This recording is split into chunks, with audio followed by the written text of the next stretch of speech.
Alrighty, welcome to episode 128 of Tokwa's Ask Us Anything. As usual, it's been a pretty busy news week. The latest beta prototype version of Cybertruck has been spotted on the streets of Palo Alto, California. In reply to the video being posted on Twitter, Elon Musk commented that the version shown was very close to the production design. The eligibility threshold for the 5-seat versions of the Model Y to qualify for the US EV tax credit has been raised by $30,000 to $80,000, bringing all versions of the Model Y into the higher bracket. In response to the welcome change, Tesla has raised its prices for the long-range and performance Model Ys by US $1,500 and $1,000 respectively. Elon Musk has won a court case waged against him by a group of Tesla share traders centered around his infamous funding secured tweet. The verdict in the 3-week trial took only 1 hour to be unanimously determined by a panel of 9 jurors. Elon Musk has confirmed that he will be presenting his Secret Master Plan Part 3 at Tesla's Investor Day, which will be held on the 2nd of March, Perth time. Synergy have revealed details of the cost structure of their portion of the WA EV network. Fast DC charging will cost 60 cents per kilowatt hour, while AC charging will cost 35 cents per kilowatt hour.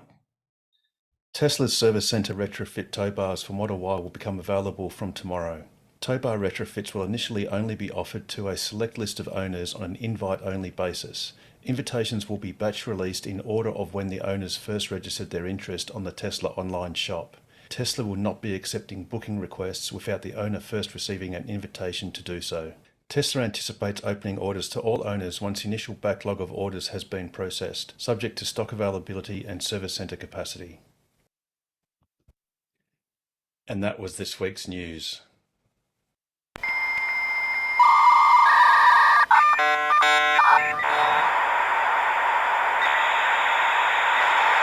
Indeed it was, and welcome to Ask Us Anything. As is customary, if there's anyone that is new and you'd like to say hello, please do so in the next 10 seconds. Hi, my name's Andy Bills, antisocial. I've G'day, been, Andy. Hi Harold, I've been on a few times, and I took delivery of Model 3 just last Monday, actually. So, and it's fantastic. And I've got a list of questions. I've joined Tokwa. Awesome. Very good, and congratulations on your new baby. Thank you. Fantastic. Alrighty, anyone else that's new that would like to say hello?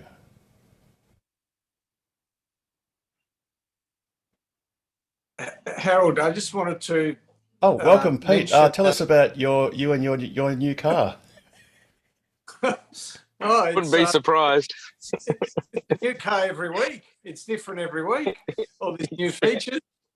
No, I was just going to say you missed the little quip there when Andy mentioned that he bought a Tesla. He's joined Tokwa, and now he's asking us anything about transitioning the world to sustainable energy. That is, that's a joke that only the two of us would get, Pete. But yes, you're right. I did miss it, and all power to you for not missing it. Very good pickup there, Pete. Very good. Alrighty. Anyone else that might be new? Please say hello. Hi there, I'm Sue. I live in Rockingham. I Hi, Sue. haven't, I haven't got a Tesla yet, but I have placed an order.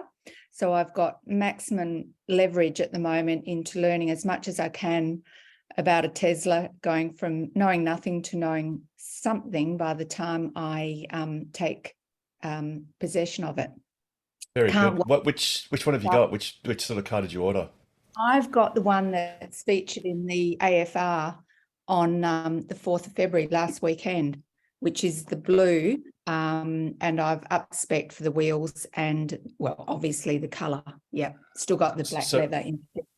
Yep. So is that a Model 3 or a Model Y? Three. Model 3. Excellent. Very good. Oh, sorry, just missed that. Rear wheel drive. Oh, yeah. Awesome. Fantastic.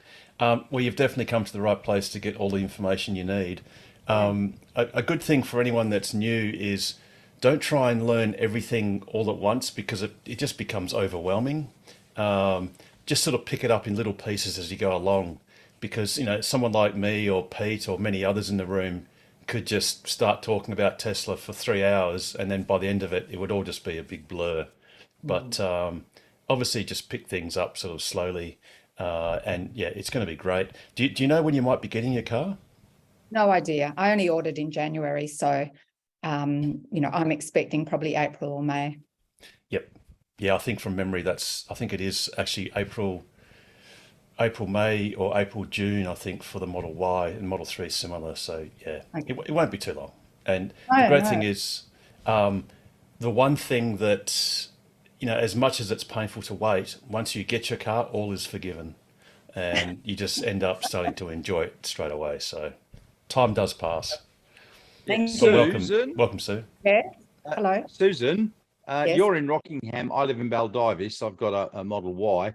I'm happy to come over and show you anything you want and answer any questions at any time. Oh, thank you very Grumpy, much. you got in ahead of me. I live in Rockingham. How close Oh, is all that? right then, Steve. You're even closer. Bugger off. Oh, well, that's very kind of you, gents. Thank you.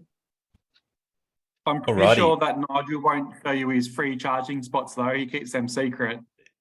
They're mine. They're all mine, I tell you. Very good. Okay, anyone else? Adrian, you're new. Please tell us about your car.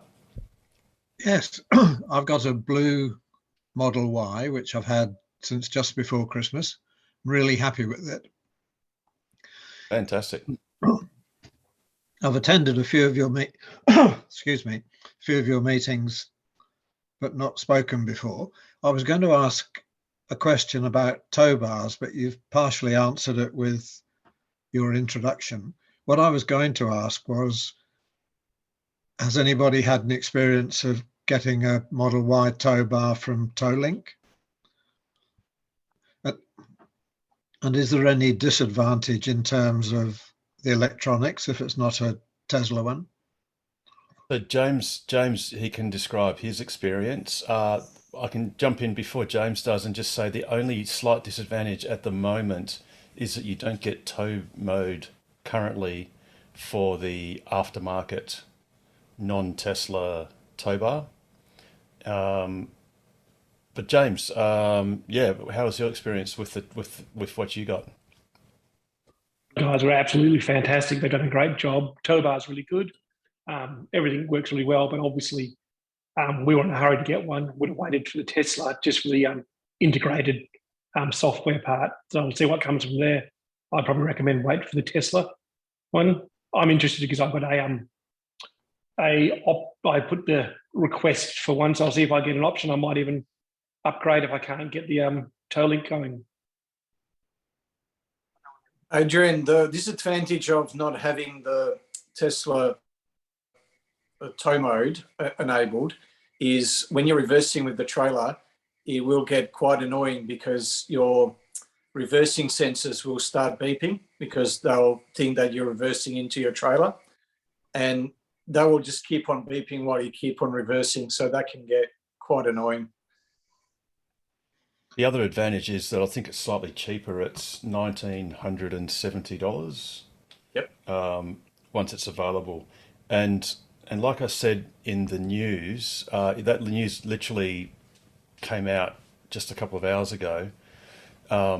They have obviously got well, I don't know how long the backlog is, but obviously no doubt, undoubtedly a backlog of people that have.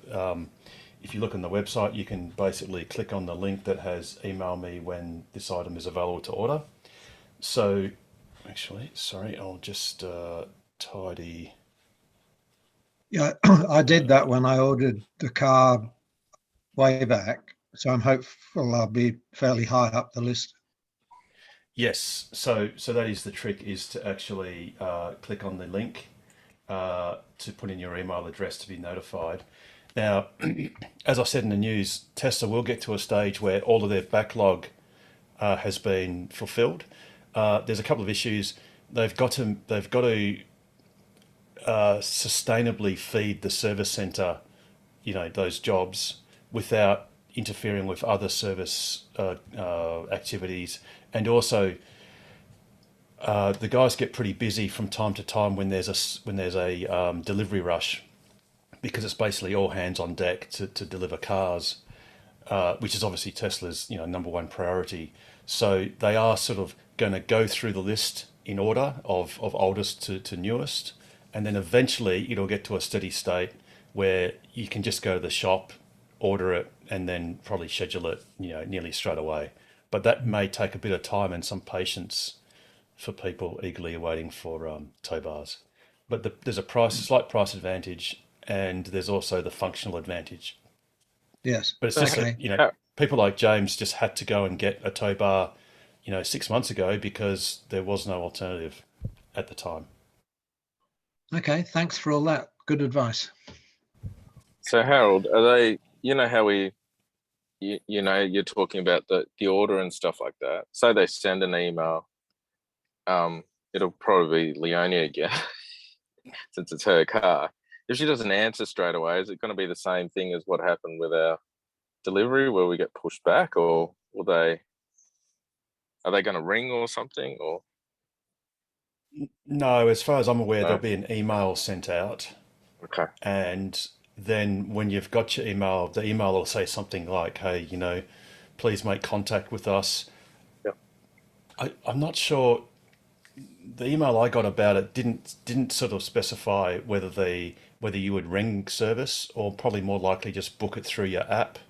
yeah, It might be that you book it through other, or it could be if their system's advanced enough, it might actually unlock a new icon or a new menu item that says, tow bar or something like that, and you just go and book it through the app. But they were quite clear that for people that have not yet received an email, please don't contact service. If you do, you'll just be politely told that you've got to wait in line. Well, yeah, that's kind of right, yes. In the very nicest sort of professional way. Can they you could put tell your all right. so we're waiting for our performances at the moment. What happens if I submitted my thing ages ago and then they call me up and say, well, my car's not here yet? Do I then go to the back of the queue? We might Let me find have out the tomorrow, Russell. we might Yeah. get emails tomorrow, and it's like, oh bugger, I don't want it in the car I've got. I want it in my performance, I please. might just put a few different email addresses in now just to get a few spots in the queue just in case. How can we Look, check to see that they've got our email registered and that we're in the queue? There's no way to know, Nigel, because as you can see on the website, all it is email address. You click on notify me, and all that happens is it just says thanks. You really never know if it's worked or not. There's not like you don't get a receipt email to say No. thank you for expressing your interest. Unfortunately, Yeah, because I'm sure I did it about 5 months ago when I got the car. Me too. So I was a bit concerned when I heard that the tow bars were going to be coming at some stage. So then I just used a secondary email address and did it again a few weeks ago.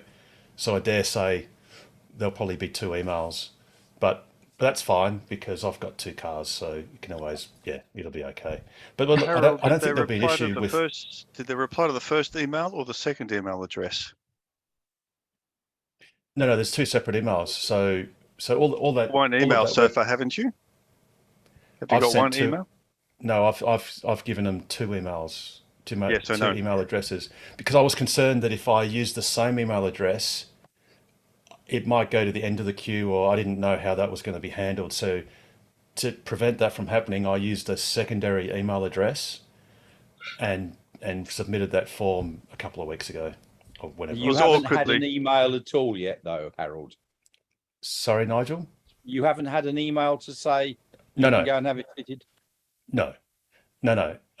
But the club got an email from Tesla giving us the heads up that this would be occurring tomorrow. Oh, cool. And obviously, with the additional information of, basically, please let members know that don't just go and do what human nature is and all bombard the service centre and say, can I have a tow bar too?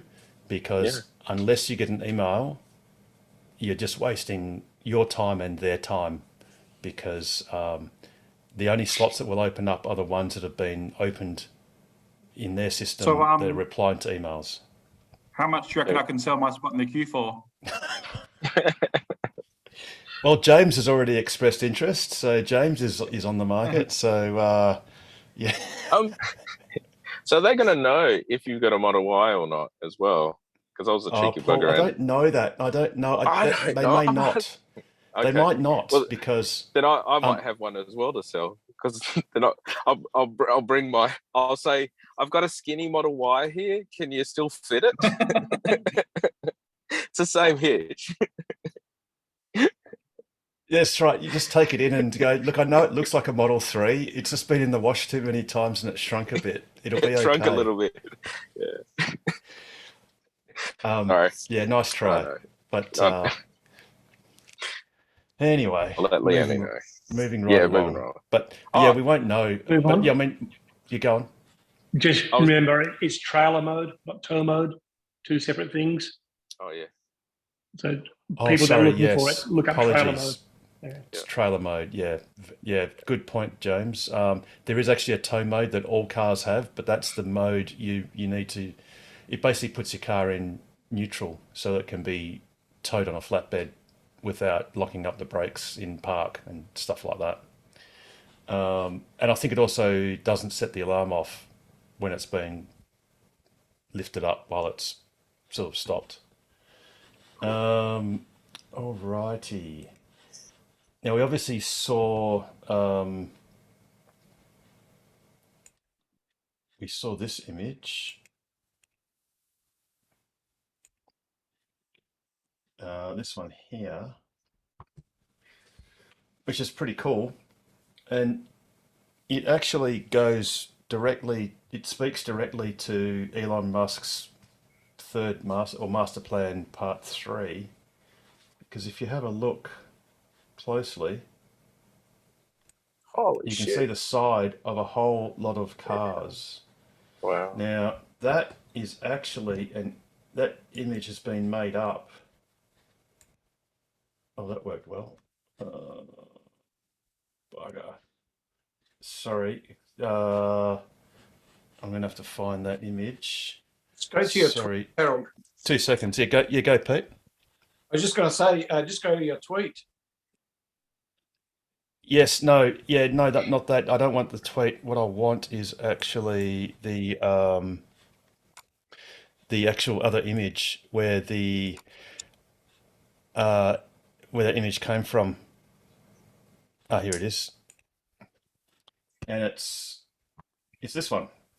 So what the image is made up of is these frames which hold 10 stampings each. So if you look at this image, there are 7,020 stampings in this image. So that's sort of an indication of what Elon Musk is going to be on about. And as you can see, that is exactly the same as that, or even to the point of having that little holder there. So it's the same image that they've basically just repeated, and that will be Investor Day. For us, it'll be on the 2nd, in the morning of the 2nd of March. And yeah, that's really exciting. Yeah, Pete, I know I actually did a typo on my tweet because I said casting, and I meant to say stamping. But hey, maybe there's a double Easter egg there, and maybe they won't be using stampings after all, and it will be a casting, which will be even better. But who knows? And then you can say you knew it all along. Exactly. That's right. In fact, I did actually mean stamping. I mean casting, but then I kind of saw a few tweets later thinking, oh bugger, it's probably just a stamping. But hey, you never know your luck. I could always spruik it if I'm right and just ignore it if I'm wrong. Anyway, Harold. Yes, I know Nigel. Andy Social, I've got to say that carefully, wants to ask questions, but so does Pete. Oh yes, Pete, go.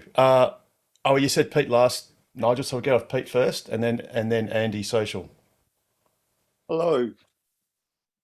Yeah, I'm a new owner of a Model 3 and it's telling me that I need to connect to Wi-Fi to get my update. And I thought that would have just happened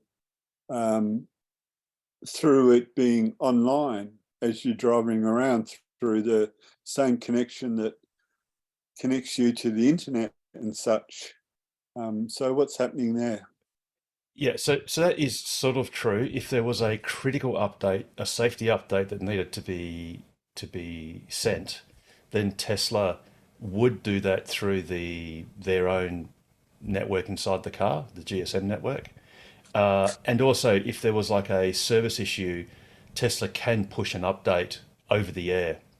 But their preference for routine updates and certainly map updates and game updates is for that to happen. I wouldn't necessarily say at your expense because internet's basically free these days, but via Wi-Fi to the car. So it is a good idea to connect your car to Wi-Fi. Yeah, but you go on. Yeah, so where I park my car, it's just out of range of our Wi-Fi here at home, and I can charge it in town near, again, it's near a free Wi-Fi hotspot, but it's just out of range. So I'm thinking, does it look like I need to get a range extender for my home Wi-Fi? You could hotspot your telephone to the car. I know a few people that have done that. Yeah, I thought about did that, but I've only to, got a really small data plan on my phone. Okay, so what else you can try is most modems have 3 antennas in the back, and they're normally on like a little swivel on an elbow joint sort of thing on a swivel. So what you could do is put your modem in a more slightly favorable position, or at least make sure your antennas are at right angles to each other. So one upright, one sort of facing backwards, and one to the side. So you've sort of got all directions sort of covered, and just see how that goes. The car doesn't need a very strong signal. It just needs a signal. It just needs to be able to talk to it a little bit. And, you know, it might be a time when at night time it's sort of slightly better or whatever, depending. Or just be aware of wherever your modem is. If you've got your computer, say, right next to the modem, and that is between the modem and your car, then maybe put your modem on top of your computer so it's got a bit of a clearer sight, so there's less metal between your car and the modem. And that might be enough just to get you over the line as far as getting it to reach to the car. Okay, thanks. How much did you pay? How much did you pay for your car, Pete? I bought it secondhand, and I paid 54. Okay. How much does your mobile plan cost a month? Mobile $10 a month. Yeah, okay. I reckon And if I you dare upgrade say, to 15, go Russell. if you upgrade to $15 a month, you can probably get some extra data and just use it on your phone. It might be just a cost of convenience in a way. Otherwise, yeah. What you could do is you could just park the car outside Tesla, even if it's after hours. And Tesla do have, the service center has a its own Tesla Wi-Fi hotspot, basically, that all the cars recognize. Harold, I live 500 kilometers away from Perth. Have you got any? Have you got any mates, Pete? Have you got any mates? Because what I'd do is I'd get one of your mates to sit in the car and say, "Hey, you need to connect your phone to go for a drive." And when he's unsuspecting, you just put it in park and update the software, and none the wiser. No, even though I have a lovely new Model 3, I have no friends. Right. I think Harold's in the same position. You might be buddies with him soon enough. Who knows? Yeah, Pete, now that if I you've got can a throw in a couple Model of 3, cents worth. Yeah, Pete. no, sorry, I used to my modem won't reach my car in the garage, so I used to sit there on the mobile plan and download. Got tedious after a while. So yes, I put a range extender in, so now it updates overnight. No interaction from me at all. Not even finding a mate. That sounds more my style. Thanks, Very guys. good. Okay, so we'll go for someone who could have been accused of being antisocial. We'll go to Andy Social, and Andy, what's your question? Yeah, well, I've got, it's basically on charging. I emailed actually Tokwa. I'm not sure who it goes to. Asking Me. me. Okay. So sorry for that novel.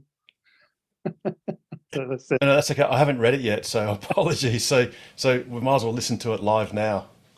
Well, it's just about, okay, so I've got the standard type 2 15 amp, 10 amp cable that came with it, which I was pretty grateful for. So we do not many Ks really, so we can just top it up overnight. We've got solar. But really, I'm looking at getting a 32 amp. I went into Tesla and asked them about it, and they said you can get, we're on single phase, get a 32 amp outlet. And that sounds like, if it's feasible, would be more than adequate for our needs to charge relatively fast when there's a window of opportunity of solar, or if I switch to a Synergy EV plan, which I'm looking at doing. And then I saw you can buy cables through Tokwa, and then I'd looked up EVS, they're slightly cheaper. I don't know whether the same cable, same quality, same length. So I've got a few questions. And also, so when you say cables, so the only cables that Tokwa sells is the Type 2 to Type 2 cable. Oh yes, which we're waiting for stock of, and the 32 amp 3-phase cons portable charger EVSE. Although your car can only draw 16 out of the 16 amps 3-phase, but you're in a 3-phase house, so were you considering? Single phase. Sorry, house. So I mean, your options are a few. You could, for simplicity, get a Tesla HPWC, the high power wall connector. So that's the white third generation unit that I think is $750 from Tesla, and just have that installed. Now that will be able to draw up to 32 amps 3-phase, or your car will be able to draw up to 32 amps 3-phase, provided your electrician has provided that amount for the circuit. Yep, go Andy. Yeah, I'm single phase. Yes, yeah. So single phase, you'll have a 63 amp single phase supply to your house. All right. So that means unless you're in a few outback towns, rural towns, but if you're in the city or in a larger built up area, your house will have 63 amps single phase. So then it's not an issue drawing 32 amps for your car charger. If you look at the Tesla shop, I'm just opening it up. Of course, you have to select. While you're Australia. doing that, Harold, I do have the Tokwa charging website. Would you want me to bring that up? Yeah, just a second. If we just go to charging, you can see there it is. It's called the Gen 3 wall connector, $750, and that's it right there. And look, that's the most convenient charger. You know, it's not the cheapest, but it's convenient because it always stays at home, which means that you can bring your UMC, your mobile connector, your mobile charger with you at all times, or leave it in your boot or your frunk. So then you've just got the cost of electrician to put in a 32 amp single phase circuit breaker with RCD or RCBO, and your job's done. Right. There are cheaper things you can go and buy yourself. You can go to Alibaba and buy yourself a Tesla 32 amp Clipsal tail, which I think the prices are about $150, $60, $70. I think evse.com.au sell them as well on occasion. And then you just get an electrician to fit a, which sounds strange, but fit a 3-phase socket. But of course, only having one phase connected. Yeah. Yeah.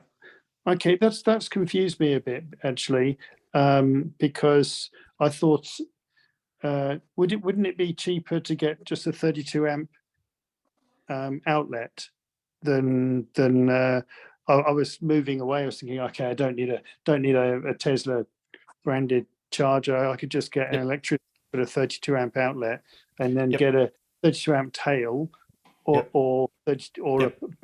I've come to realize it's better to keep the UMC in the car and have a dedicated cable in the carport. So that's the point, because So you're dead right. So the absolute cheapest is get an electrician to fit a 3-phase socket to your house and buy a $150 tail. Jam that into your UMC and use that. It's not going to charge as fast, though, Harry. Remember, it's not the same speed as what. No, it is, because he's single phase. No, Russell, because Andy's right. single phase, it will be. But one of the biggest issues is you're usually charging at home. There might be that one day when you either decide that every morning you unplug the tail at least and put your UMC in your boot every time. Because if you don't, then you may find yourself out on a minor road trip, or you might find yourself having to go somewhere unexpectedly, and then you're caught short without any means of charging whatsoever. Yeah, I want to keep the cable in the car. Right. Well, in that case, then you either decide to buy another UMC, which costs $550 plus a tail that costs you $150, plus you've got to buy the Clipsal outlet. Whatever that costs, or you just go and stump up $750. Right, and I need the electrician to install the 32 amp outlet as well on top of that. Yes, but this thing doesn't need an outlet. You just get the electrician to install this as the appliance. Yes, so I see. In fact, it ought to cost roughly the same for an electrician to install that appliance as it would a socket, because they are functionally identical.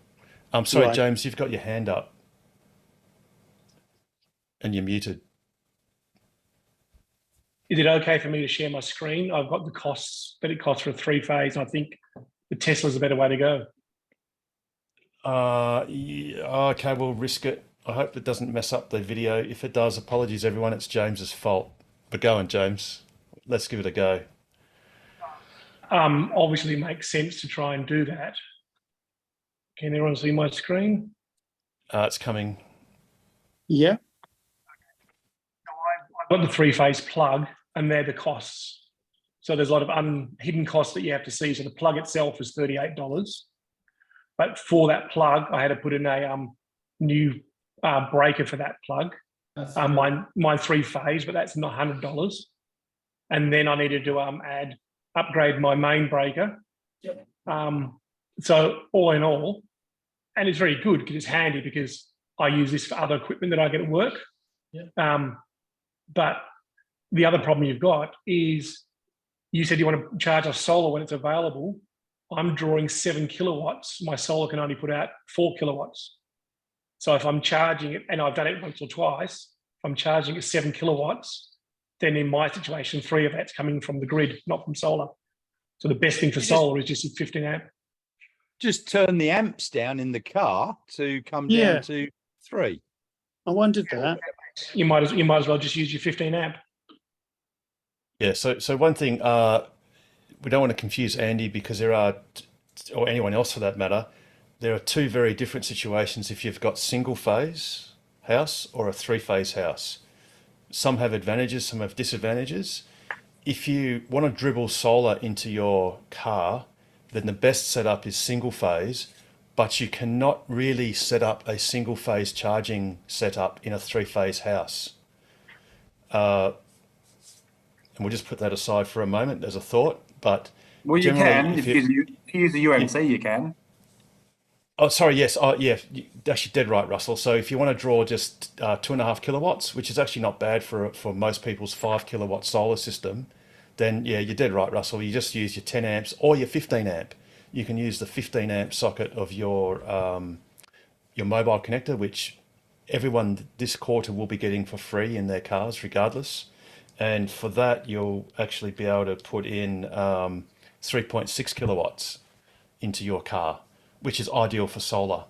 But if you want higher power charging, then in a single phase house, you can go down to 5 amps all the way up to 32 amps. So that is really suitable if you want to dribble solar uncontrollably into your car.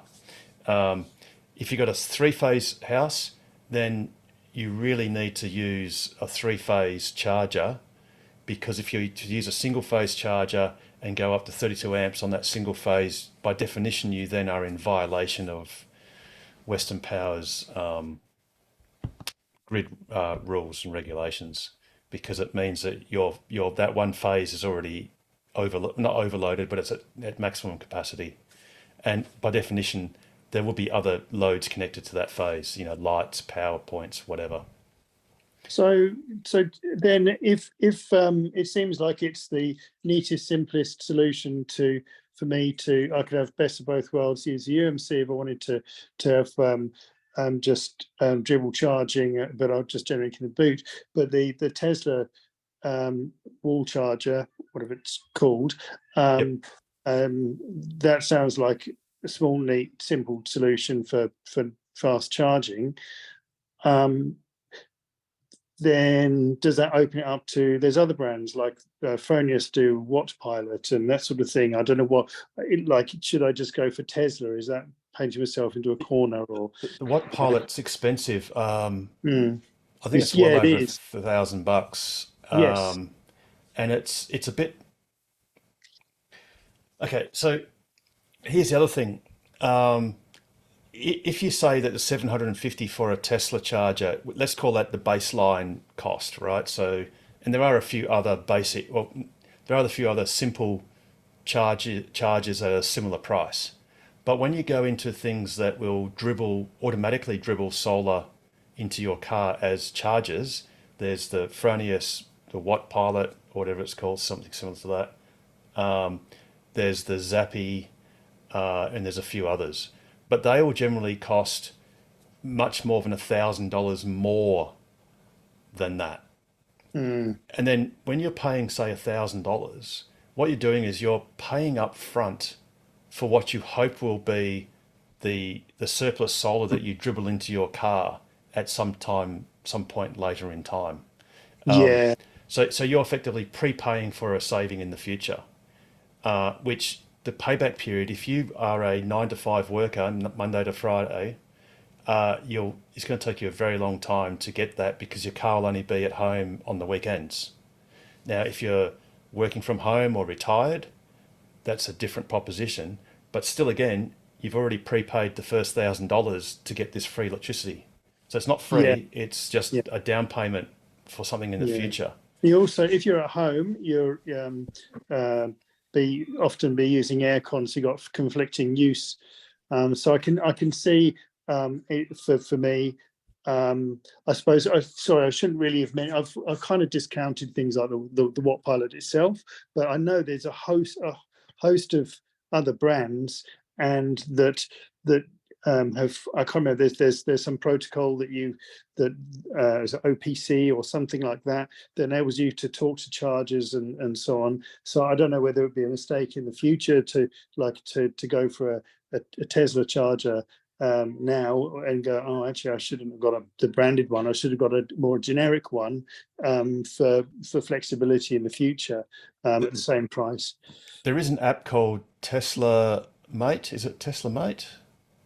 That currently is free, and if you've got a compatible inverter such as a Fronius, I think SMA.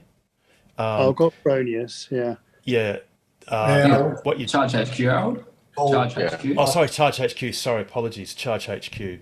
So I think that's currently still free as a bit of a trial, but it might end up costing some amount of money per month to continue with the service. But what you do is you give that website or that provider your API keys for your Fronius inverter and for your Tesla account, and then basically it mediates between, it gathers the data from the Fronius and then updates the charging profile on your car. Doesn't matter what charger brand you've got connected to the car. It's the car that actually then raises and lowers its charging a level to attempt to match the surplus output of the Fronius. Now, to make it super accurate, you've got to have the Fronius smart meter. So that costs. Yes. Oh, great! Oh, awesome. Okay, fantastic. So in that case, you'll have very accurate following. It'll follow very accurately, so that you'll have basically a net zero output of solar. All right. The other thing is with the Tesla HPWC, the wall charger, that's got a Wi-Fi module inside it now, so it will update itself with firmware as that comes out, and it's quite conceivable that all that functionality that Charge HQ has, and that effectively the SolarEdge product and the Fronius product have, may just come as a software solution, just as a free upgrade as well. So, yeah, that's always a possibility. So, okay, I don't want to take up more valuable time. Just to double check then, because the my Model 3 is 11 kilowatts only. So as far as I can tell, so that's not overkill for the wall charger, presumably for the No, because your wall charger will deliver 7.6 kilowatts because it's 32 amps single phase. Okay. And that comes with a cable. So that's all. Is there a choice of cable lengths, or is it just whatever? No, you can get any cable length you want as long as it's 7.3 meters. Okay, very good, very good. Okay. So, and that's great because if you've got a double garage, of course, it means that you can mount it to the left or to the right and still charge your car virtually in any orientation, frontwards, backwards, left, right, whatever. So it gives you maximum flexibility. So which could help. So sorry, I'm just trying to be quick because I'm holding the floor here. No, totally cool. So who do I get to install? Is there a list of good ones, bad ones you can't say, or? No. So Tesla maintain a list of what they call approved installers. That list is a little bit like winning the Academy Awards. It means that your film's going to get a lot of use or views. And it's generally those providers on average seem to be significantly dearer than most other electricians. The HPWC, as clever as it is just a dumb appliance as far as an electrician is concerned. So any electrician, any licensed electrician whatsoever can install that unit. Be careful. Just be careful. An electrician installed a mate of mine wall charger, and he threw the box with the Wi-Fi password and stuff in the bin, right? And we had to go and search for it in the bin in the end to set up the whole thing. So just make sure that you retain possession of the little card with the Wi-Fi password and stuff, because the electrician would not necessarily know what to do with that. Yeah, thank you. I've often rummaged through the bins to get the installation guides and stuff from the trades. You just throw stuff away. Notwithstanding that, the actual electrical work itself is trivial. So do get several quotes, and you might be quite surprised with the range of prices that you'll be offered. But don't feel compelled to have to look up Tesla's approved list, because to be honest, it doesn't really mean an awful lot. To be perfectly honest. What it means is that you're probably guaranteed to be paying double to triple as much as you should. Oh, right. Yeah. And do I get them? Wait, how do I go to the Tesla showroom, or online, or how do I buy them? Through your app on your phone, or Yep. just jump on the Tesla website. If you wanted a electrician, I've included my mobile in the chat. Feel free to send me a message, and yeah, I'll see if I can get you someone who's responsible and who's done a few of these. Thank you. So, Yeah, to buy it, you just go, like Pete said, you just go to your app, or you just go to tesla.com. Just make sure you selected Australia before you go to shop, and then you just go to charging. You find the unit and you just go add to cart. And it's Okay. as simple as that. And then that will just get added. And once you go to the checkout, you just pay for it. Thank you. Two types. There's a generation 2 and a generation 3. So you probably want the 3rd generation one. It's a more recent one. The cable's a little thinner, and you've got that Wi-Fi module part of it. It's the only one they've got, Pete. Now that's all they've got. Oh, Gen 2's gone, is it? Yes. So this is the shop. All they're offering is the Gen 3.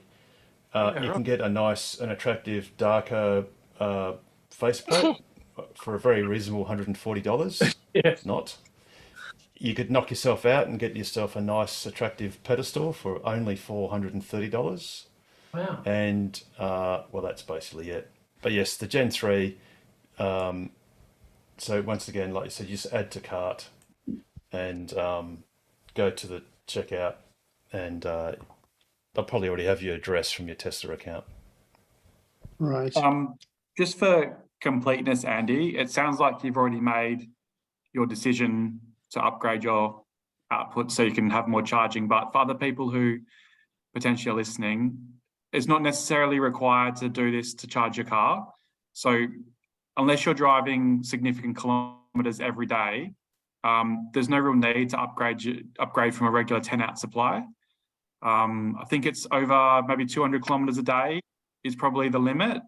If you do less than that each day, you should be perfectly fine with plugging your car in each night to a 10-amp plug and having enough charge the next morning to be 100% and go again. Yeah, yes, that's what I've found. It's just that I was actually surprised, to be honest. It was about 40% charged when I picked up the car. I thought it's going to have full tank. It is not to have the speed there, but if you need it, Russ. Yeah, no, I'm not doubting that. I mean, I've got HPWC as well at my house, and it's good to have the functionality to do it, I suppose, but the frequency that I have actually cranked it up to the max and given it full 11 kilowatts is very, very rare. Most of the time, my device sits on between 5 and 7 amps, just because my solar system only really puts out about 10. My inverter only inverts 5. So I've got to keep my output below 5 kilowatts to only use solar power. So if you're buying a big, this isn't directed at you, Andy, this is other people. If you're buying it because you think you need it, maybe just go a few months without doing it first, just to see how you're traveling, because there's no need to spend that money, because it's what Harold said before, you're essentially prepaying for electricity as well. So just consider if you really need it that much, and there's probably other things you could spend your money on to have better use that money than putting extra power in. Yeah. Yes, I totally agree. I'm not. I'm going to give it some more thought, but I'm weighing it up with also the convenience of having. We've realised fairly quickly in our situation, keeping a cable in the car and then having a permanent cable, whatever it's plugged into, is how we'd like to do it. And then you've got that's $500-600 for a cable. So weighing that up, I mean, there's a convenience factor there, but just in the week that we've had the car, we're thinking, yeah, this is probably because we've got a carport rather than a garage, so we'd rather keep things tidied away or permanently fixed. So that's how we're thinking at the moment, is a second cable, but then plugged into something faster. That means that we can charge within the off-peak or the super off-peak times as well. So it gives us that option. But there is, as you say, you're paying up front. So I agree with that, and I appreciate that advice. There's another benefit as well, which is just peace of mind. So if let's say the power went out last night, or you forgot to plug the car in, or you accidentally turned the charging off, or you scheduled the charging the wrong way, or what have you, and you find you don't have enough charge and you need to go somewhere, it's good to have that peace of mind that you can charge at. So you're single phase, so what would that be, Harold? 50? 50 k's an hour. 54. Yeah, 55k an hour. Yeah, something like that. Yeah. So, so that's handy. From a environmental perspective, whether you're putting those electrons into your car or whether they're being exported to the grid, it makes zero difference. So the only benefit to putting power that would otherwise be exported to the grid into your car's battery is economic. So there is no environmental benefit. So just to underline what Pete was saying initially, I think a lot of us with EVs, we've sort of gotten trapped. I wouldn't call it a poverty trap, but it's sort of like this. We find ourselves sort of sometimes compromising what we do with our cars because we're trying to diligently dribble solar in, or we're trying to diligently do something else, or even save money for that matter. And it slightly impinges on your enjoyment of the car. You know, these cars aren't cheap. You know, a lot of us have gotten these cars for various reasons, but there is a lot to be said for, you know, for a little bit extra cost. It is nice to have that convenience of, if you're a single phase house, being able to charge your car at 50 k's an hour. If it's a 3-phase house, being able to charge it at 80 kilometers an hour, just like Pete said, just in case you might have forgotten and you think, oh, damn it, you know, I didn't plug my car in. At least you can then plug it in and in half an hour get a minimum of between 25 and 30 k's extra, which would be enough to get to work and back or whatever. So that way you're not always being ruled by your car and the way that your car, you know, the way you're trying to feed your car. And it took me a while to get to that sort of point. I used to be a very keen, frugal sort of try and sip on electrons wherever they were free or cheap or whatever. But in the end, you only live once. It's about the quality of the time that you're spending. If you're doing something useful while your car's charging slowly, that's great. But don't let your car rule your life, you know, because that's not its job. Harold, your car did cost $3.6 million, remember? So not everyone's in such a position like that. It cost me 6 actually, Russell, at the top. But anyway, let's not talk about that. now let's. Mine cost me 3 sets of tires. We got John. So John, go. You're waving. Yes, John, go. Yeah, can you hear me all right? Yes. Yeah, go for it. Okay, I'm a bit confused about all this dribbling of power in from the solar system. I don't know if we live in a special condition, but when I put my solar panels up, I have 20 of them, which is more than adequate. We had a special meter fitted to the unit, to the house where we live, that registers outgoing and incoming energy. Now, I can charge my car overnight and all the electricity comes from the grid, all of it. But the next day, when the panels are running, they put power out to the grid because I'm not using it. Yes. And at the end of the month, the man comes to read the meter and he says, oh, you put out more than you took in this month, and I pay nothing. So the result is that for 9 months of the year, my bill is zero.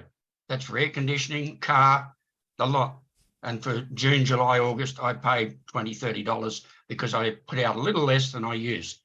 Yep. Is that it? Yes, but I dare say you'll be in the minority. If you're using the car, the average car does 38 kilometers a day. Sorry, a week. A day. Sorry. So it's 38 kilometers. If the average efficiency is 150 watt hours, it's always dangerous doing mental maths, but that's 5.7 kilowatt hours. Let's call it 6 that you need to put into your car every day. Now, if you do that at night time, so providing that your solar is putting out more than that, But then don't forget the feed-in tariff is only between 3 and 7 cents a kilowatt hour, depending on when you've got your solar. Let's say you just install solar today. It'll be between 2.5 and 10 cents, yeah. At the 3.5 and 10 cents a kilowatt hour. Two and a half. When you 2.5. Oh, Yeah. right. Wow. So between 2.5 cents for every kilowatt hour you put out, Wow. or up to 10 cents, depending on which part of the day you are exporting. And even if you're on Synergy's EV plan, Midday. the midday saver plan with the EV add-on, I think overnight it's 20. I didn't look that 20, up. 20, It's yeah. 20 cents a unit. Yeah. So you're basically buying at 20 and selling at as low as 2.5. So that means you've got to export 6 or 7 or 8 times as much as you pull in at night time. So if you're trying to make the best return on your solar investment financially, you should be trying to charge your car in the daytime when the opportunity cost is 2.5 cents per kilowatt hour, as opposed to charging at nighttime. But John, by all means, in your case, if your house generally doesn't consume all that much other power, and your car doesn't charge that much at nighttime, and if your bills are generally between zero and not very much, well then that's awesome. But I think a lot of people, it might not quite be as good as that. So you really do want to try and absorb this. If you want to do the maximum efficiency, absorb the power in the daytime when it's plentiful and cheap.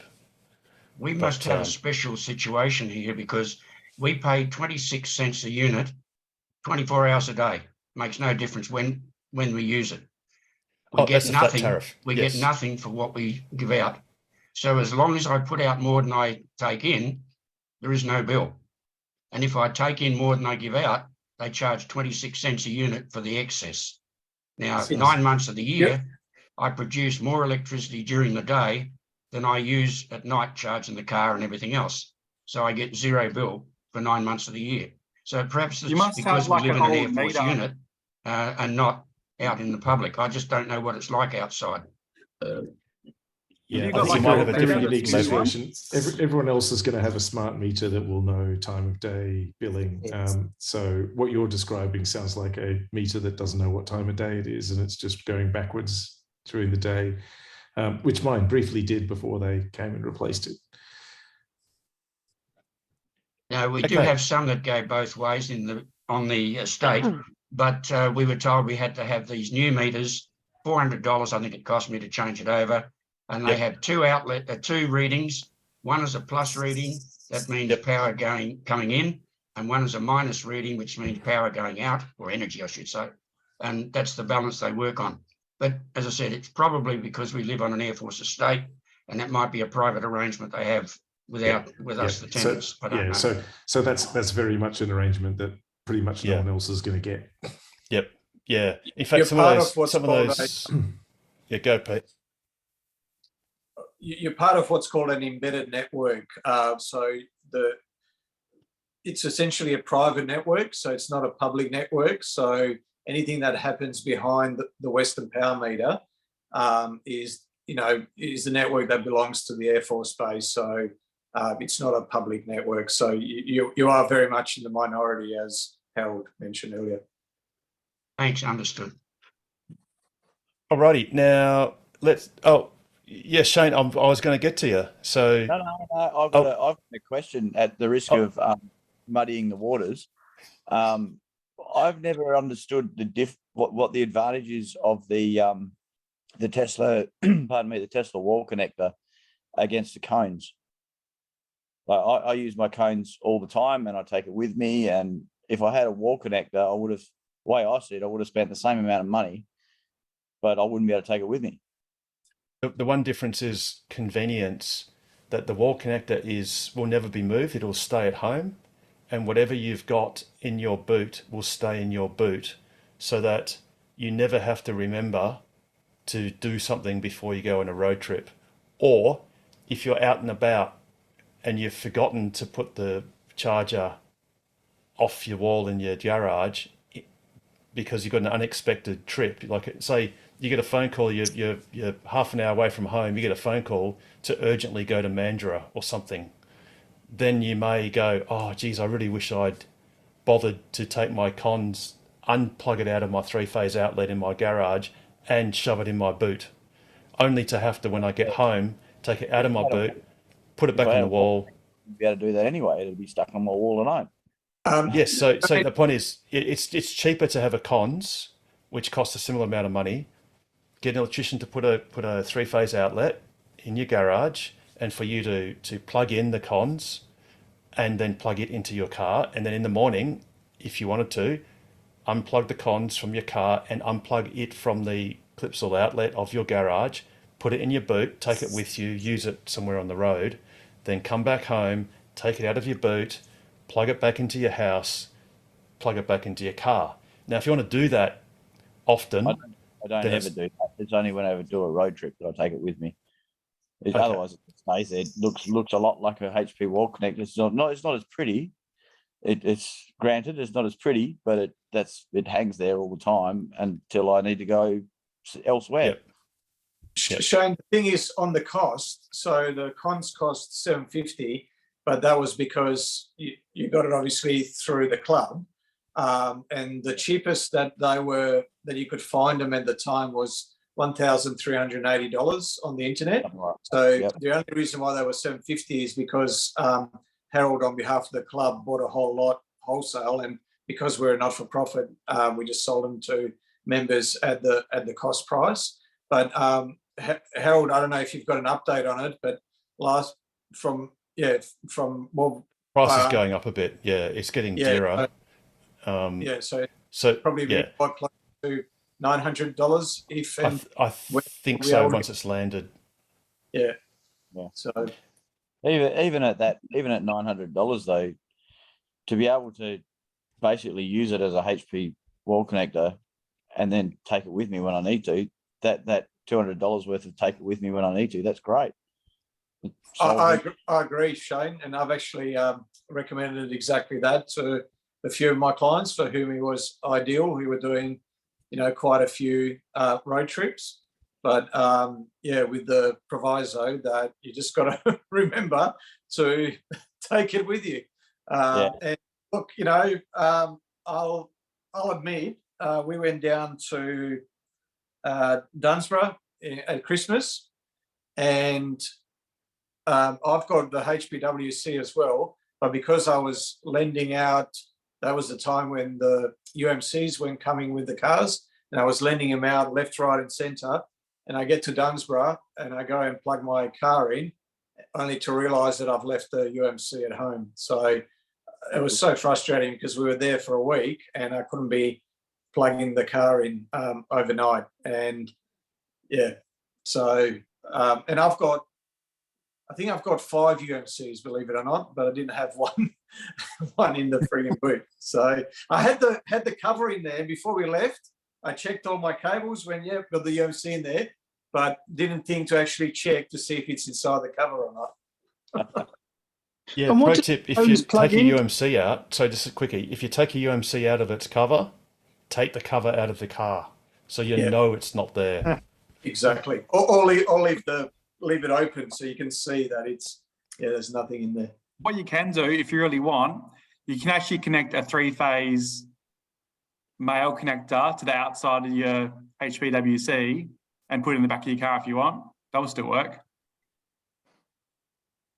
They reckon they don't last too long on road trips. No. So Russell, you can do that. Believe it or not, in New Zealand that's illegal. Just saying. And I know personally of 2 people that have taken their high power wall connectors, so that wall connector for road trips, doing exactly that. They've put a Clipsal plug on the end of it, and those 2 people, while on road trips, both had their wall connectors fail because they're not really designed to be rattled around in a car as a sort of a portable device. It does work. If you have a look at some of the posts going back 6 to 12 months, you could see everyone coming up with little stands for the HPWCs while they're on road and little containers for, but that's, you don't see those anymore because most of those have exactly what Harold said, with the bumps along the road, they've just failed. They're not designed to be portable. I don't. But you can knock yourself out. I think they're great. Yeah, that's cool. And look, I hope yours Domo continues to work on road trips. It's just that out of two people I know personally, it's failed. But look, I mean, each to their own. Like I said, in New Zealand, I don't have a converted Tesla charger. I've got cons. Oh, sorry. Oh, I thought you meant HPWC. Yeah. Oh, the cons is built to be portable. That's definitely right. Mine's you can treat the cons real brutal and it's fine. Yeah, mine's been through the absolute wars, I could say. It's beautiful. Never beat, Harold. Yes, the one that's right. Yeah, that's right. Yeah. All righty. What's actually interesting. Pete, go Pete. No, I was just going to say what's interesting is that the cons charger is actually the cheaper version of that charger. So the more expensive version has actually got an aluminium casing and aluminium connectors. And the cons is a much cheaper, sort of a less portable version, but it's still robust enough for most situations. Absolutely. Now, speaking of things that are not so robust, Shane, can you explain what you're going to jump in without having looked at it yet, Harold, or did you sneakily have a look? Did you? No, I didn't. So I'm just going to wing it because you know what you've done. So maybe you can just talk to it and tell me when to flip the page. Shane, can I quickly guess what happened? No, that'd be giving it away. Yeah, that's right. So let's not. So Shane, what's this? Mrs. Broken. This is quite a long story. This one, this sort of starts with back in November last year. My seat adjuster had busted on my car. There was a couple of funny squeaks coming from the car, and I've done 50-odd thousand Ks, something like that. So I thought, I better take it in, get Tesla service to have a look. This is actually the second time I've broken that same seat connector on the passenger side. And the last time they came out to meet me and fixed it. So, yep, all good. So I lined myself up for a service appointment, rolled down to the next one. Harold, I can't remember what's on the next one now.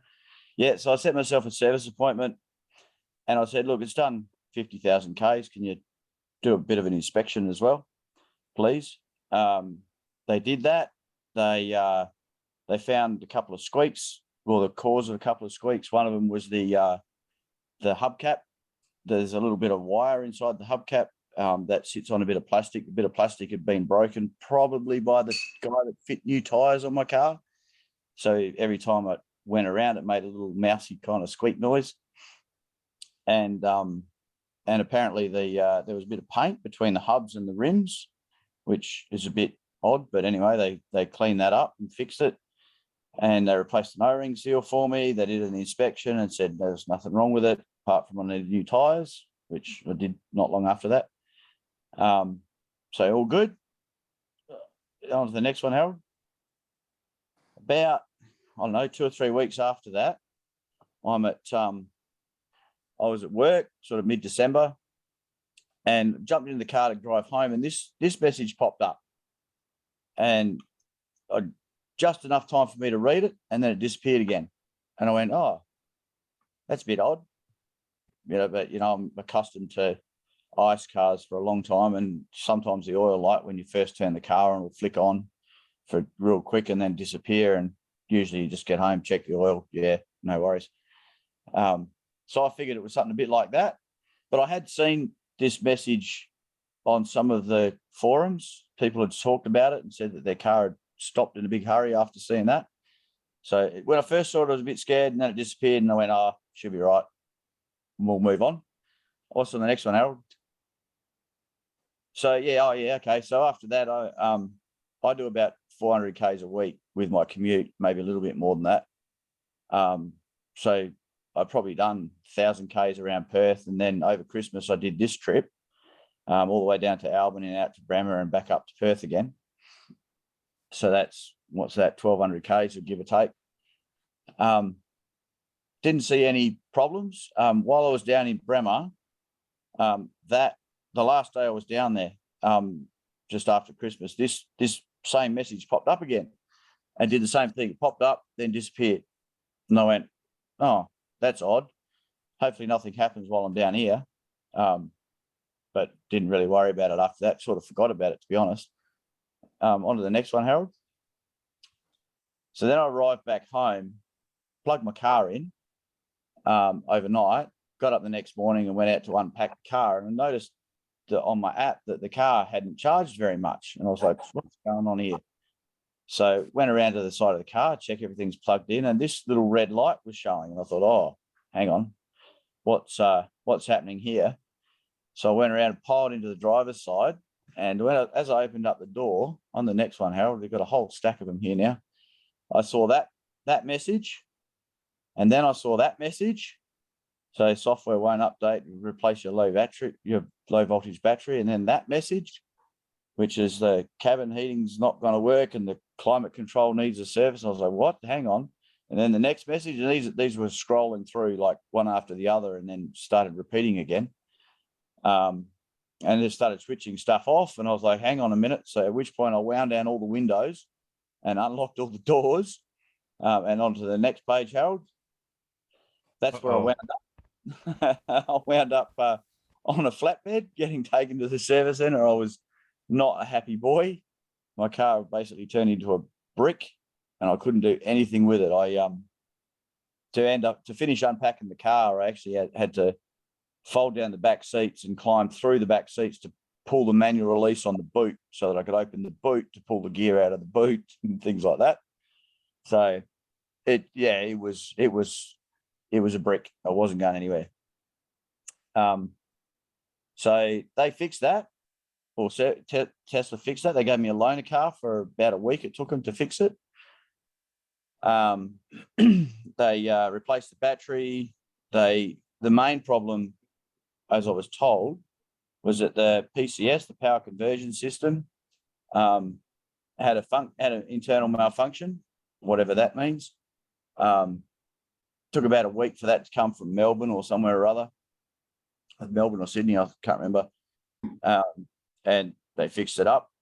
Now, so just for reference, that's actually the thing that the PCS is what converts the 400 volts from the battery down to the 13.8/12 volts for the lead acid battery that Shane's car's got. Yeah, it also takes your AC and turns it into, it's one sealed unit with liquid cooling and so forth as well. That also takes the AC and turns it into DC for charging, like when you're doing AC charging, the 11 kilowatts thing. So I may have understated this bit here, because I did ask them, I'm supposed to be going on a road trip next weekend. Should I be concerned? That might be a bit of an understatement. The road trip was from Perth to Port Lincoln and back. But they ended up fixing it up. When I went in, I to the service centre to pick up my car, I made it pretty clear that that's where I was planning to go. And would that, should I be concerned? And the answer was no. If anything happened across the Nullarbor, or if this ever happened again, you'd have to be one of the most unlucky Tesla owners there was. And I was like, okay, fair enough. Away we go. I think you've lost the share there, Harold. I know, I'm just getting it ready. So we go to the next image. So what's this about, Shane? So this is me on my trip to South Australia to go see my grandfather. He's 98-year-old over there in a nursing home. And the thing is that he remembers the first ice cars coming on the road. Like, he grew up driving horse teams, farming using horse teams and taking sulkies and buggies to work and that sort of to school and to work and that sort of thing. So he's getting pretty long in the tooth now. So I figured I better get over there and show him what these electric cars are all about. And yeah, so I made it as far as Norseman. I made it as far as Norseman. I charged my car up. I'd calculated that I needed about 65 odd % to get to Balladonia, which was my next DC charge. So I was trying to optimize my charging time, to driving time, because there's 20 kilowatts at Balladonia. So I was like, I don't need a full charge. I'll get to Balladonia and top up there. I was all ready to rock and roll, got it into my Navi, and started to pull out of the oval there where you charge. If you go on the next one, and there's my message again. At which point I was like, oh shit. So I quickly spun the car around, went back to the power pole, plugged the car in, because always be charging, and rang roadside assist. Yeah, that's right. I went to get on the app first, actually, and then I went, nah, this is not an app kind of response here. This is a roadside assist type call. So I rang the roadside assist people, and it was basically a call center in Sydney. I explained where I was. I'm fairly sure they had absolutely no clue where I was. And they were like, okay, well, we'll get somebody to call you back. And I was like, okay. So I sat there for maybe, I don't know, 15 minutes, 20 minutes. And I thought, no, this has got knobs on it sitting here waiting. So I think the next one, Harold, is my text to you. Yeah, there we go. I was like, oh, what can I do? Who do I know? Because I really wanted to talk to someone in Perth that had seen my car and knew what was going on. So I sent this legend that operates this forum for us this message, and in response, Harold went a long way out of his way and bent over backwards to make sure that Tesla Perth knew what was going on. You can fill in a little bit there about what you had a conversation with Tesla Perth, didn't you, Harold? Yeah, well, actually, initially I had what I found out later was an expired phone number for James Banks, and no one answered, and I left a message, and then there's like this young guy sent me a text going, "Who's this?" And I said, "Oh, obviously it's not the person I thought it was," but I couldn't get a hold of Osborne Park directly, so I just hopped in the car and told Shane that I'd just go there and make sure that someone from Perth, made contact. As it turns out, the Perth guys were already somewhat onto it. They were made aware from the service team in Sydney of the problem, but I still had Shane's details and gave them the VIN and all that sort of stuff. Oh, and I think I gave them your work number, Shane, because I wasn't sure if because you had a different phone. Yeah, my personal number shuts down as soon as you leave the CBD, but the work number's on Telstra, so it works fairly well out there. So then this page, you've got you called Sydney. Yeah, so spoke to Harold, and Harold went chasing off to Perth, which made me feel a bit better because there was nothing coming back through the app really, and no real phone calls coming back. So I rang Sydney again and said, rang the call center again and said, look, what's going on? They said, yeah, we're onto it. It's been escalated. I think that was Harold. Thank you. Been escalated to some fairly high levels, and they started talking about getting a loaner car and putting it on a flatbed and driving it out to Norseman to see me, and they were going to bring a loaner car out, put my car on, take the loaner car off. I could take the loaner car and keep going to Port Lincoln. And I was like, okay, well, you do realise that's like an entire day of driving the flatbed around. It's not a short exercise. I don't think they quite twigged on that, but they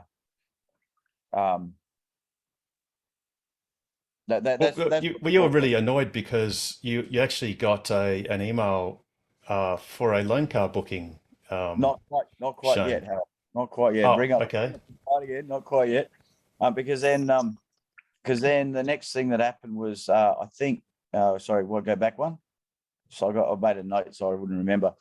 Right, that's right. Then Aubrey, one of the technical guys in Perth, called me and said it was likely either a loose connection in my car somewhere or it was a short due to rodent damage.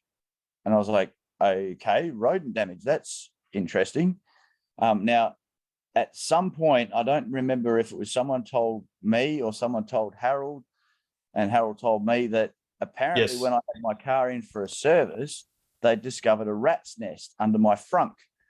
Now, given where I live, I can hear the rats running around at the moment. I've got a trap set over there at the minute.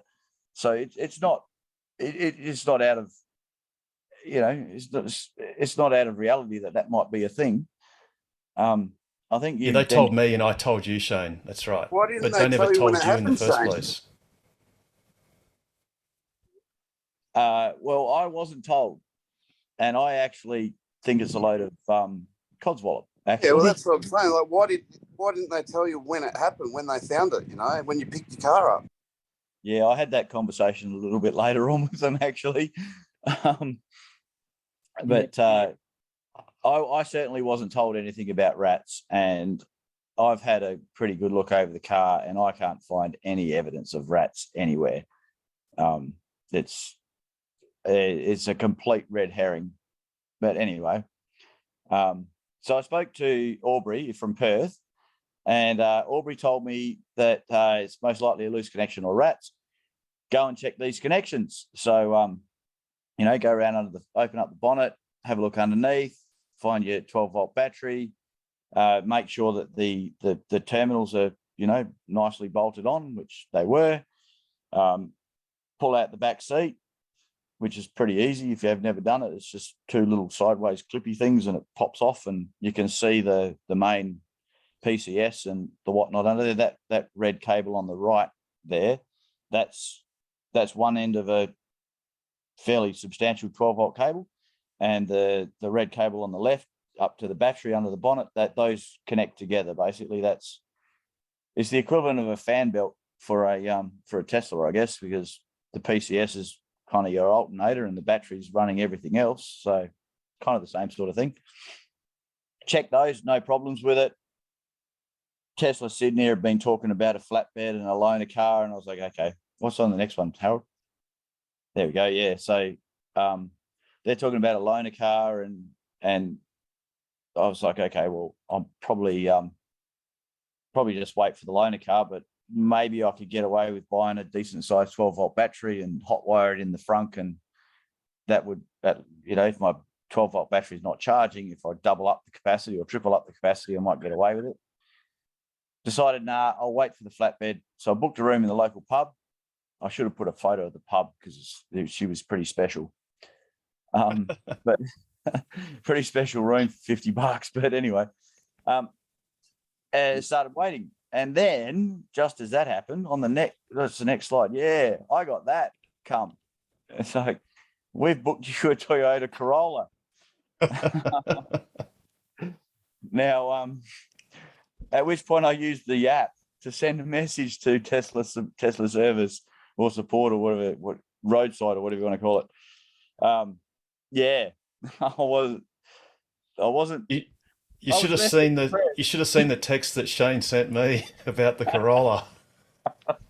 Yeah, I decided to filter that one out actually.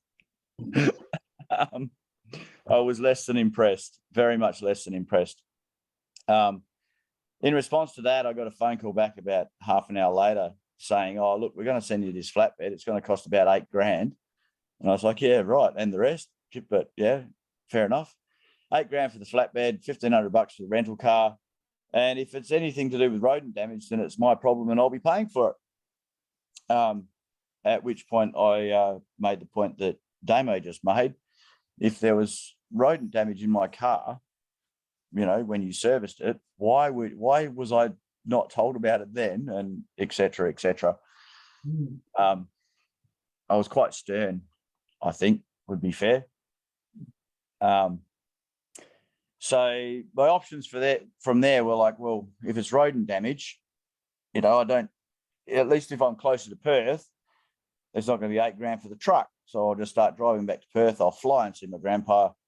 And if it breaks down at Southern Cross, it breaks down at Southern Cross, but it's Southern Cross now, not Norseman.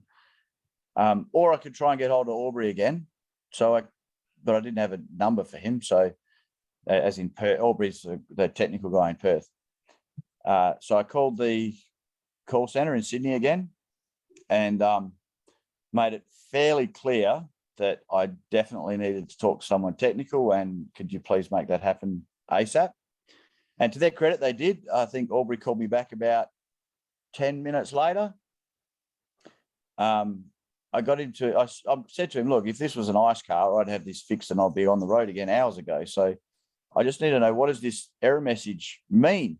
What does it actually mean? And he said, well, we are detecting a different voltage on the battery to what we're detecting on the PCS. And I said, well, hang on, I saw that cable. That's a substantial cable.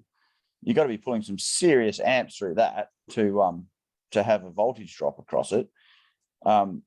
So if there's a short on that cable, or there's a a hot joint or something like that on that cable, I'm going to be able to find it. So I'm like, okay, mate, well, where does this cable run and how do I access it? So he starts telling me where it runs, and basically it runs down the A pillar. I was like, right, it runs down the A pillar and along the running board on the inside of the car. And I was like, right, so how do I get this apart? As he's saying, well, you just kind of pull the plastic. I'm like, right, yep, done that. And it's like, oh, how do I get this bit off? And basically there's one, I needed a flat blade screwdriver to pop out one Christmas tree clip, and the rest of it, I pulled it apart with my hands. And that's when I found the photo there where there's a bit of bare wire hanging out the bottom. And I grabbed the cable. I actually discovered it first by grabbing the bit of cable above that connector looking thing. That up there, that bit that was quite hot. Then I sort of had a bit more of an inspection underneath, and I could see the wire hanging out, and I touched that, and that was like start a fire hot. That was really hot. I went, well, guess what, Aubrey? I reckon we've found the problem. So on to the next page, I think.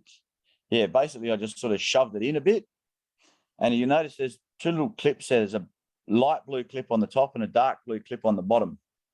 The dark blue clip is supposed to be pushed all the way in like the light blue clip on the top is.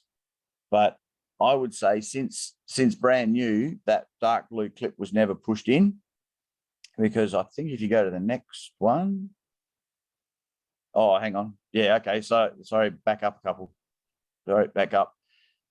At this point, I said to Aubrey, look, if I find a local auto sparky who can basically jump over this connection, is that okay? You know, am I still warranted and so forth? And he's like, yes, we're definitely replacing that harness. If you find a sparky that can do that, then we'll accept that. I was like, okay, cool. So off I went to find some auto sparkies, of which there were none. Well, there were two actually. Neither of them had time. They were busy doing their usual stuff, so fair enough. But I needed to pull apart the battery. I needed to get some bolts off the battery to undo the clamps. All I had was me trusty old Gallagher's, which, pretty good, but not really meant for undoing nuts. And that, what you can see there in those photos is the entire extent of the hardware available in Norseman. And no mechanic would loan me a 10mm spanner, even if I did it in his car park out the front of his workshop. He just wouldn't let me do it. So I walked away with some zip ties, shifting spanner, and what must be the world's cheapest socket set, and started pulling things to bits. What's on the next one, Harold? Yeah. So the problem is that black plastic thing you can see on the left there, that's not actually a connector. It's just a plug, just a cover, sorry. The actual connector inside is more like your standard spade connector. It's just a really big one. And I've actually already straightened up the cable onto the onto the male part of the connector there. I just grabbed my pliers and twisted it straight. But initially it had like a bit of a kink in it. It was sort of poked off at about 40 degrees, which meant that the insulation, when it was assembled in the factory, never bedded properly into that sort of round bit on the bottom of the plastic connector. So it never, up a bit, Harold, that red bit never quite bedded into that properly. So it never seated. You can see there that it's basically that's not properly mated. That hasn't pushed out far enough. Yep. So in that male part of the connector there's a bit of a goldy, brassy bit that you can see. That's actually a recess, and the little blue clip is supposed to push into that recess to lock it in place and stop it from falling out. And if you look at the bit of blue clip, actually, you can see there's heat damage on the bottom of it as well. It's been pretty hot. So anyway, I basically straightened up the cable, decided to hang on a minute, I better take some photos of this because people are going to want to see it, and jammed it in as hard as I could so that I could see the gold, so I could see the gold recess poking through. That's what the second photo is there. I could see the gold bit sort of underneath where the locking pin is. I jammed the locking clip in. I think this might be the next photo. Yep, jammed the locking clip in, made sure it actually seated all the way home. And then, because I'm paranoid, I think on the next one, I grabbed some zip ties and zip tied the sucker in place so that it was not ever coming out again. And reassembled everything, put everything back together. And I think on the next page, so that took me all of about 45 minutes, including finding the tools and talking to mechanics and whatnot, not getting very far. Sent that message to Aubrey saying, hey, mate, I've managed to do this. Can you, because they can log into my car from Perth, you see, and see voltages and so forth. So I said, look, can you log in and see what's going on? He didn't call me back. It was getting a bit late by then. I think it was about 4 o'clock or 4:30 or something like that by then. But I was pretty confident I'd found the problem. So went back to the charge station, plugged it in, rang Harold, I think on the next page, Harold. There we go. There's me plugged in at Norseman. Very happy boy. I've already booked my room at the hotel, so I was going to be spending the night anyway. Charged all the way back up again, and on to the next one, Harold. Jumping on the road. The next morning, I got that from Aubrey saying, "Yep, I think you're pretty right," and we can see that there was all sorts of wobbles going on at 4 o'clock, and from that point on, you're good to go. They still want to replace the harness. That's still an open service ticket with them, but that's another story. But by that stage, I was already nearly at Kaiguna, so I was a happy boy. Shane, did you spray for rats? Did you get the spray guy out to give the rats a spray, or? No, I got too many other bits of wildlife around here that I'd rather not do it that way. But yeah. Did you keep going to South Australia, or did you turn around and go back? What's in the next one there, Harold? No, Kaiguna is on the neck. Is the rest of the way. So there's my grandpa. I managed to make it there quite late. It was absolutely fantastic. Got there, and in that where we're sitting there eating lunch, he was looking at a photo of an old horse team, like old farming horse team, and he was telling me about the Clydesdales he used to run and so forth.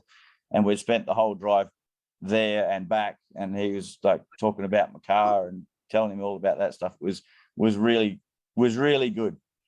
I think there's a couple more, Harold.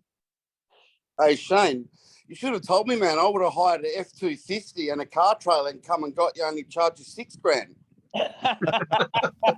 But in all serious, where the hell they get $8,000 from?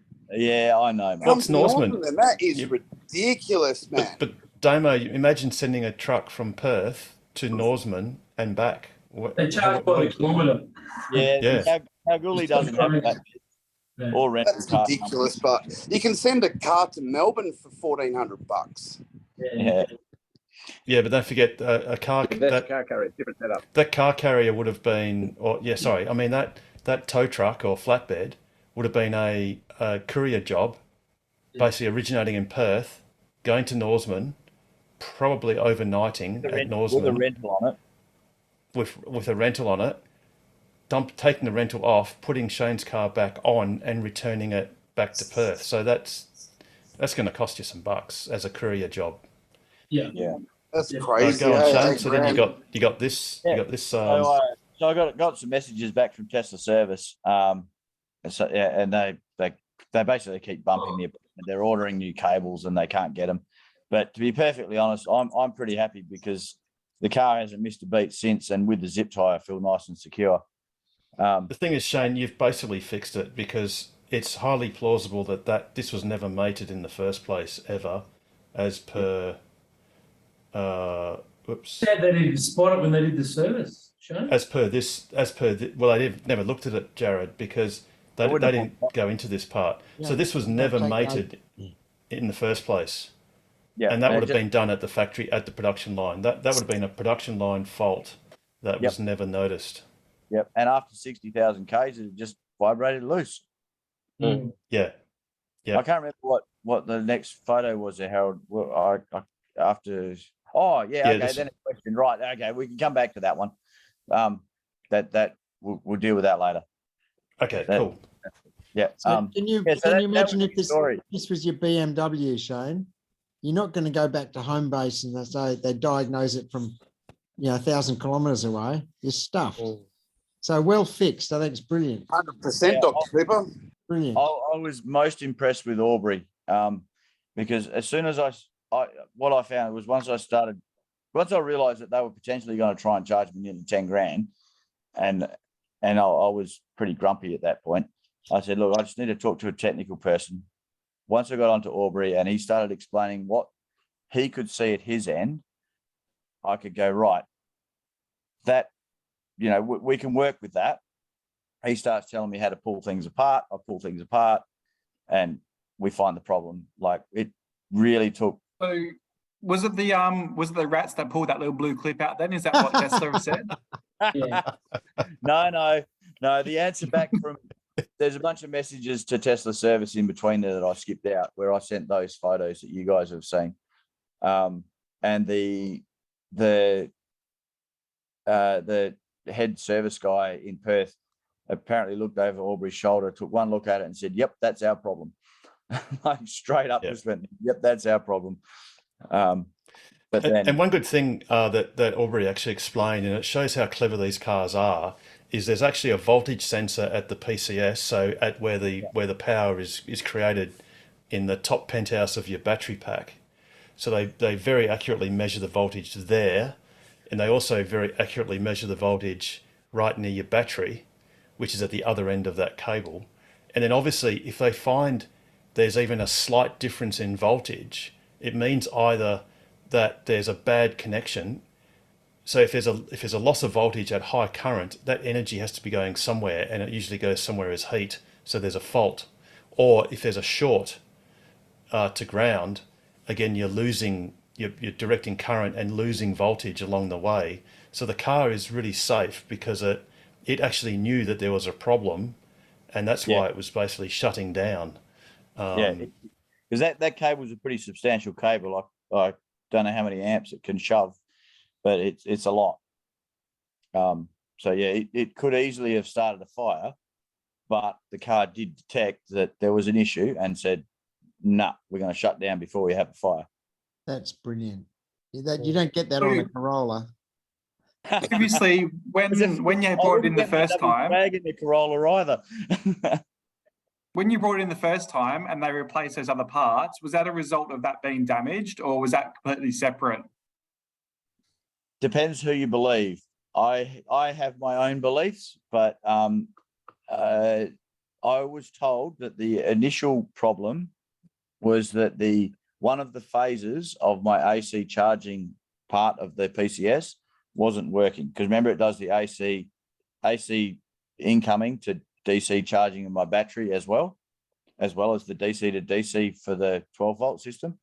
I was told that one of those phases had failed. It may well be true. Would an arcing connector on the 12-volt circuit cause that? Maybe. Yeah. I don't think so. I don't think so. So the error that it threw up originally was actually the cable that was disconnected, not the error from the charging. Is that right? Yep. It's all the same error. Yeah, but so that error, this electrical system power reduced, vehicle may shut down unexpectedly. That's the car sensing that there's a significant volt difference between where the power is coming from the PCS and where the power should be going to the battery or to the rest of the car. So that was the warning that Shane got at the very start before his PCS blew up, and also on his trip. So it's the same error message. Yeah. So if he had one of those problems, one or the other, he would have got the same message. No, right? So no. So if your charger fails, if you lose a phase in your charger, you get the red light. You won't. Well, possibly you may not, because I've had chargers fail, several, and they just drop a phase, and what you'll find is you'll get 2/3 the charging speed, because if you're on 3-phase, because only two of the 3 units are working.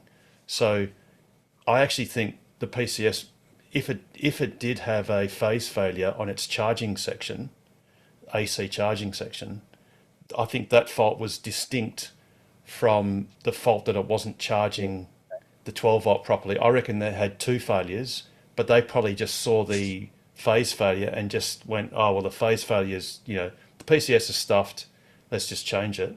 I reckon they might have overlooked the fact that the DC to DC converter, the bit that goes from 400 volts battery to 12-volt battery, I reckon they just overlooked that was also faulty, and that would have been faulty because of the arcing. And so when they did that service, wouldn't they have checked the same numbers? Oh, so actually, sorry, no, I take it back. Sorry, I take it right back.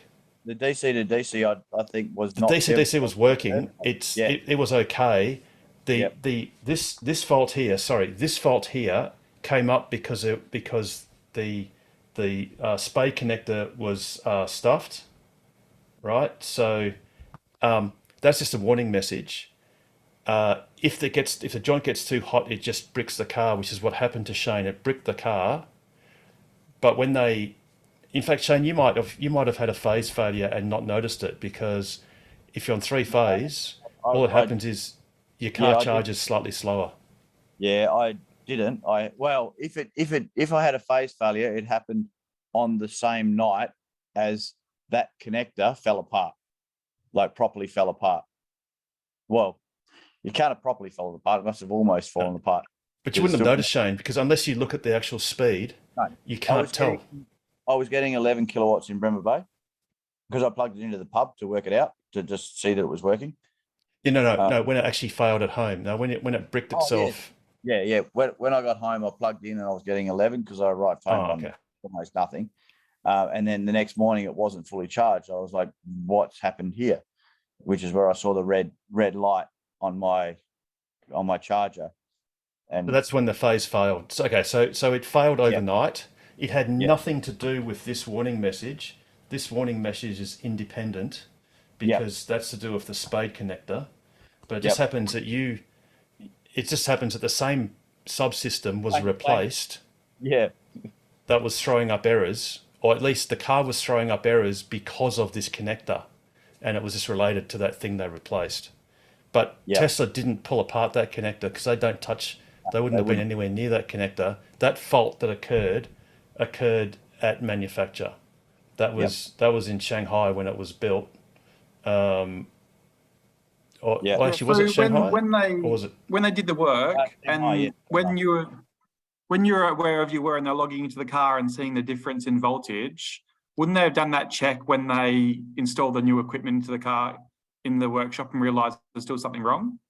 Yeah, and then 1,000 Ks of of road and vibration and so forth, and the connector falls apart a little bit more or falls together a little bit more, and Yeah, okay. That's that- it. I think that the moral of the story is here: you just get the car sprayed, once a year, like your house, for any test. So you won't have any issues. Right, I did say that the rats were a bit of a red herring, but anyway. Hey, Shane, you might want to get them checked for white ants. No, I got white ants. I've got plenty of those. They're just not in my house. So, Pete, how close were you? Well, I was talking about the fair way off. I was talking about the adjuster, the seat adjuster.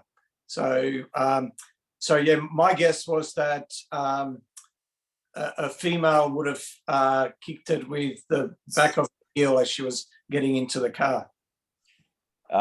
Close. I'm pretty certain the answer was a handbag. My daughter's handbag collected it. And ripped it off. Okay. Yeah, that's the handle part of it. Yeah, 'cause I had the same thing happen. One of the guys renting my car, his wife kicked her with the back of her heels, and I Googled it, and apparently it's a fairly common thing. Yeah, it was the second time with me, so yeah. Yeah, it's just the way ladies get into the car, where they put their bum on the seat first and then they swing their legs around. And as they do that, they can clip it with the back of their heels. Yeah, it was $119, including labour. Yeah, it's something like that. Yeah. Yeah. And they just did it in an hour, not even. Hey, Shane, you know this problem with rats you had in your car? Why didn't you just ring the WA government health department? They've got plenty of rat tests. They'll sort it out for you. Oh, that's champagne. Champagne asks anything. Well, to be fair, I was on my way to a 98-year-old fellow, so I did do my fair share of rats on the way. So there you go. I think maybe you made it, and to see him, I think that's brilliant.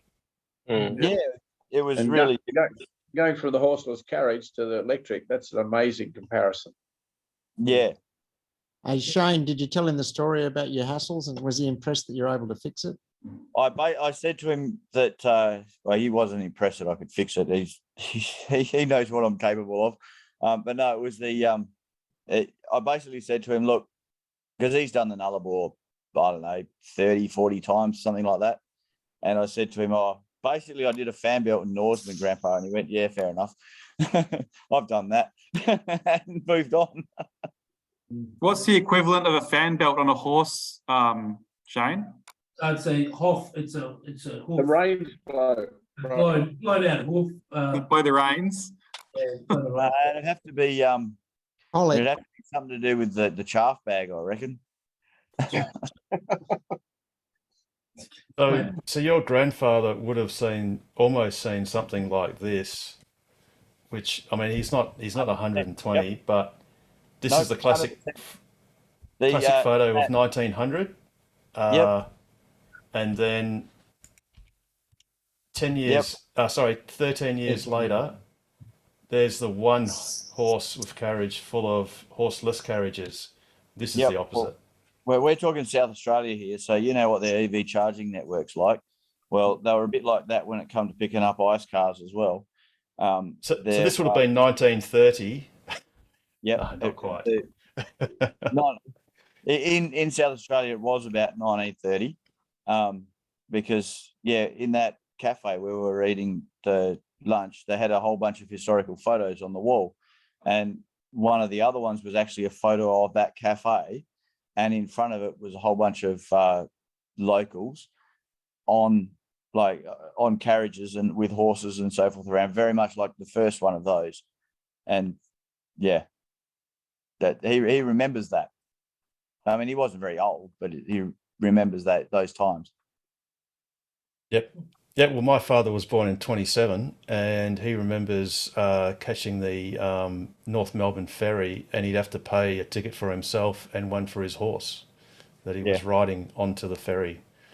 So you had to pay adult fare for your horse. Yeah. It's a good deal because a horse is a lot heavier than a person. Cool. That's an awesome story, Shane. Yeah. So my advice to there was a Tesla broken down on, well, not a Tesla broken down, sorry. There was a Tesla pulled over behind a broken down car on the way home the other night, and I wasn't sure which car was broken down. And as soon as I saw it, I did a bit of a U-ey, went swinging right the way back, and said to the Tesla guys, is this, have you guys broken down, or are you helping? And they're like, no, we're helping. I was like, okay, cool. But if you ever find your car bricks itself, or just you start seeing those error messages show up, definitely get onto Tesla service, because they're going to replace that harness. And obviously that harness has got heat damage in it now. So, let them fix it. That's good. But you could get yourself back on the road potentially very, very easily by just pulling apart, literally pulling with your fingers. You don't even need the screwdriver to get as into it. Pull the plastic off with your hands, shove the connector back in, and you're on the road again. It's just an overgrown spade connector, the same as what you might find in any old car. What's the likelihood of a recall? You think about that? Do you reckon we're going to go our cars recalled to check? I actually thought of that, but you never know if it happens again. There's a $3.6 billion surplus in the amount of Tesla's budget at the moment they haven't spent on aftermarket support that they could probably use. So I'm sure they can put that to good use and check a few cars. It's sample certainly size, maybe look at 100 cars and see what the damage is, and decide whether they want to recall them all or not. They probably redesigned it since then anyway, so that spade connector probably isn't there anymore. So yeah, exactly. And at least it won't do, the Teslas will never do what this car did. And mind you, there's a language warning for, if anyone's watching, for little kiddies, just block their ears for the next 30 seconds. And it goes a little bit like this.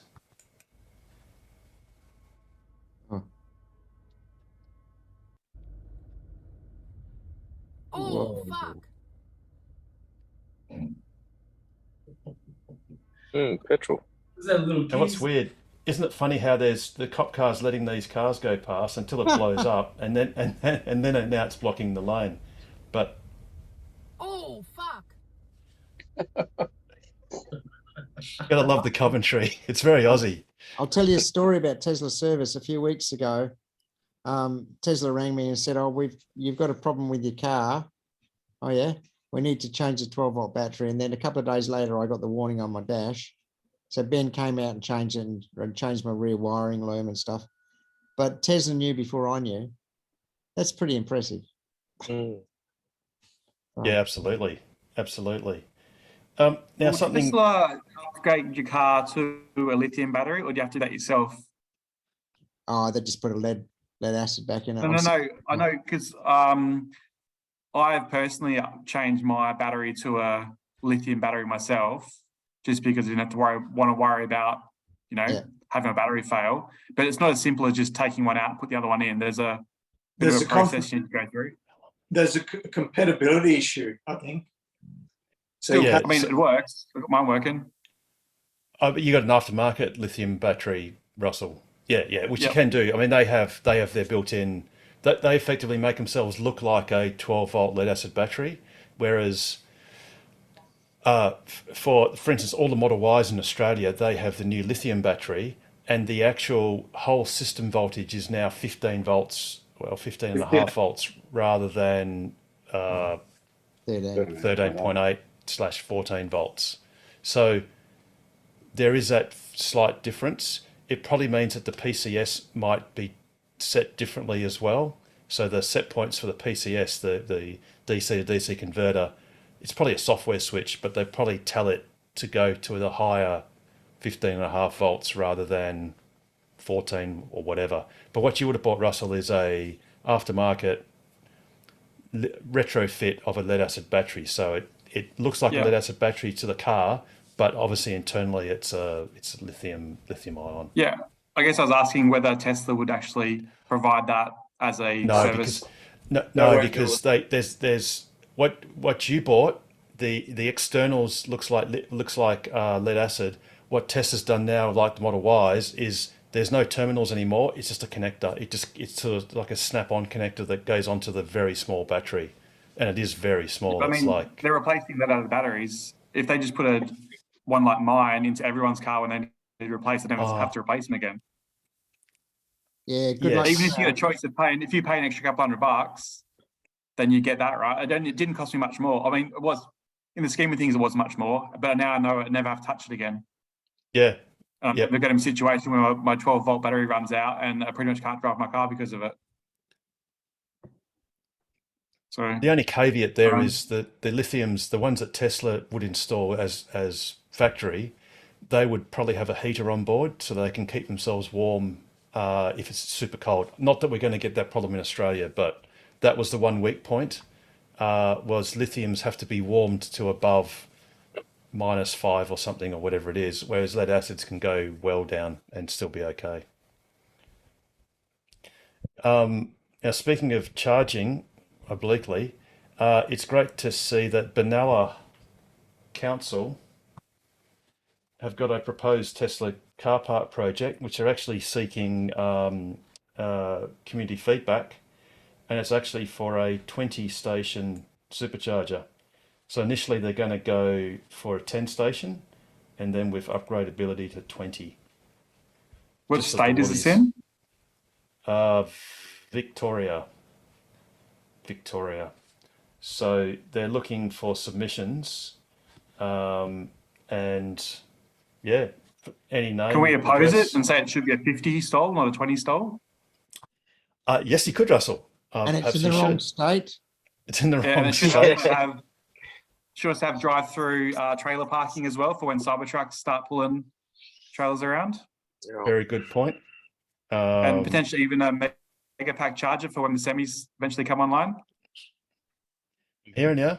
And before all that, we'll be charging the Attos and the Porsches, and they'll all be charging off anyway. So because aren't they opening it up in some places in Australia already? They have, 5 locations, all in New South Wales.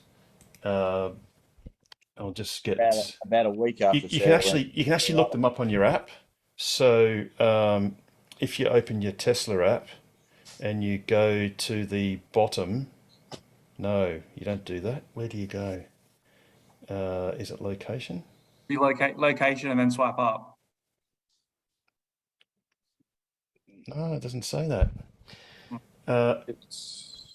No, it's not that. It's in your profile pic in the corner, and then you scroll across.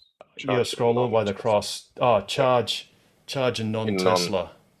So when you do charge non-Tesla, and then you've got to zoom out of your map, because the only place you can charge a non-Tesla in Perth is at the Esplanade Hotel. There's 2 destination charges. That strangely for Teslas is free. For non-Teslas, I think it's 25 cents per kilowatt hour. And then on the eastern seaboard, it basically shows the 4 locations. How do you find that, Harold? You go to where your profile picture is.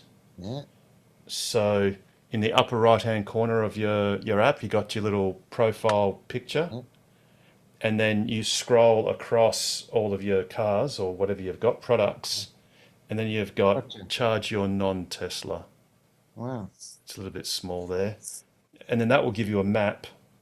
And because you might own a Tesla and something else, if you don't own a Tesla, you still have to use the Tesla app, and you just start a new Tesla account, and it just means that account doesn't have a Tesla in it. And then if it's a destination charger, they just tell you to put in the last few digits of the serial number, or use your phone to take a photo of the QR code, and then that way it'll start charging you. You can then plug your car in, your Atto or whatever, and it'll then charge to your Tesla account, or charge to the credit card attached to your Tesla account. But basically all the charges, you can also find them if you just go into the Tesla website, again, pick Australia, and then go to menu and find us. And then you'll see that it's actually now got the icon for superchargers open to non-Tesla. So if you just turn everything else off, then you'll see there's just the 5 locations in New South Wales at the moment. But hopefully, I mean, Tesla's intention is to open up all their locations according to capacity constraints. So, you know, perhaps Karrinyup Supercharger might not be open, but perhaps Williams or Margaret River will become open to other EVs sometime. And obviously we know there's an upcoming Albany Supercharger and others. So, you know, as we discussed last week, it's a good thing for Tesla. It's a good thing for other EVs because they get to use Australia's and probably the world's most reliable charging network. And it's also great for Tesla owners because it means Tesla will invest more money in more supercharging infrastructure, which is what we all need. And obviously working that back to the WEV network, we had earlier in the news that, you know, they've now released, and it is good news, they've released the pricing. At least the pricing is known for the synergy part of the network, and at 60 cents per kilowatt hour for the DC, that's very reasonable. And for 35 cents per kilowatt hour for the AC, that's also reasonable. It's sort of cheap enough so that, you know, you've got a cheaper alternative if you want to do a road trip economically, or you've got a bit more time to spend in a town. But also it provides a little bit of disincentive for, say, a local to hog the location just because it's in a good parking spot, perhaps, because, you know, they really will get it cheaper if they charge at home. So, and obviously in the news you saw that the line markings have been done for the Geraldton charger, which hopefully will be commissioned later this month. I'll just try and bring up that image. And I think Ant discovered them digging holes in Esperance. Oh, cool. Oh, well, that's good. That would be Horizon. That would be Horizon Power. Let's just check if he did the right thing and took a photo and put it on PlugShare. Because it's Ant we're talking about. Of course he did. Yes. So because ants do dig up holes. No, they find where the holes are. Boom, boom. And here we go. There's your 330 kVA transformer, and that's your inside. Oh, there's some interesting stuff in there. And there's the ditch witch doing what it does, digging holes. I think that's it. Yep, and that's the location. So that's very good. That's So how fast are they going to be? That one, I think it's in PlugShare. Let's have a look. 2 DC chargers. Oh, right. So 150 kilowatt and 175 kilowatt charger. That's all right. I think with both of them with 2 plugs. I think that's correct. Yes, that's correct. In fact, even the 50 kilowatt chargers that Horizon Power are going to use at remote areas and roadhouses, they too will have dual nozzles. So I guess it means if there are 2 cars, you'll get 25 kilowatts each. Or possibly a blend, or maybe just a halfway split. But that's still, you know, provides a bit of redundancy in case there's some vandalism as well. Hopefully they won't ruin both nozzles. So I really hope they don't. Anyway, I guess we're all going to find out in the next 12 months. Yeah. Because bearing in mind, by Christmas, I think the vast majority of these things will be done throughout WA. Including the nullable. No. I don't know. Well, Pete, you've been told by a secretary of a minister or whatever or Premier's secretary or something that it might not be until the end of 2024. Correct. But just for those, is it 3 or 4 that basically John Edwards has plugged the gap charges to the South Australian border. Yeah. Well, even the 20 kilowatt jobbies that are at Baladonia. Oh, actually, heads up, the one at Baladonia is very flaky, and I wouldn't rely on it. I would definitely be taking a cones or other 32 amp plug-in option if you're heading through there. Read the comments on PlugShare. What is it? ABC. Always browse comments. Definitely check out the comments on at Baladonia. The one at Madura is I think it's looked after a bit better. It's kept in their workshop, and guys very, very friendly and so forth. But yeah, those 20 kilowatt jobbies that are currently at Baladonia and Madura, even if we had those as backups everywhere, they'd be way better than any AC stuff. And cheap. Yeah. Well, you mean the 20 kilowatts? The Delta jobbies, yeah. They're not cheap. They're 10 grand. Yeah, well, they're relative to installing a 150 kilowatt DC charger, they're cheap. Yeah, true. But the thing is, the Nullarbor is still going to be a bit of a task until they've finished the install. But then you've also got to rely on the South Australians getting their stuff done as well. The South Australian side is absolutely shocking. It took me, if you delete the 24 hours I lost in Norseman, it took me 48 hours of driving, sleeping, and charging to get from, and that's 2 sleeps, to get from Perth all the way to Sagina. That's like 2,500 Ks. And then it took me 13 hours to get from Sagina to Tumby Bay, which is like 700 Ks, 650 or something. It's absolutely shocking. The other side of the border is terrible. Until you get to Adelaide, it's terrible. And then once you get to Adelaide, you can drive all the way to Brisbane without a care in the world. Yep. But, we're all going to get this awesomeness pretty close to the end of this year, Some of us have waited 6 years, 7 years, 8 years, and it's going to finally happen this year. Yeah, I think there's a lot of credit to be given to people like Harold, just yourself, Harold, and John Edwards, and there's a couple of others that escape my mind right now, but there's a few. Rob Dean, that's who I was thinking. Yeah, Rob Dean, John Edwards, and Harold, and even like these guys have paved the way for us. They really have.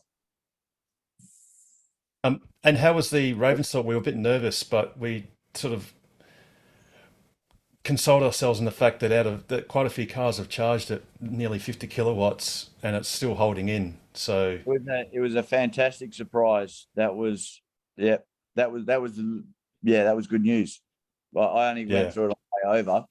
But yeah, when Sarah went through a few days earlier, she was getting 25 or whatever it was. And then I come through 2 or 3 days later, and I got the full 50 or 45 or whatever it was. And I was a happy Vegemite. Yeah, there you go. Yeah, it makes a big difference when it's twice the power, because it takes half the time. Mm. And yeah, like Damo said earlier, I think it was, as soon as you start talking 30, 40 kilowatts, it really doesn't matter. You don't have to worry too much at all. You're going to charge faster than you can drive, so it doesn't really matter. Yeah, absolutely. In fact, what I'm going to try and do is download a photo. Actually, has anyone got a question or a comment or anything while I'm doing that?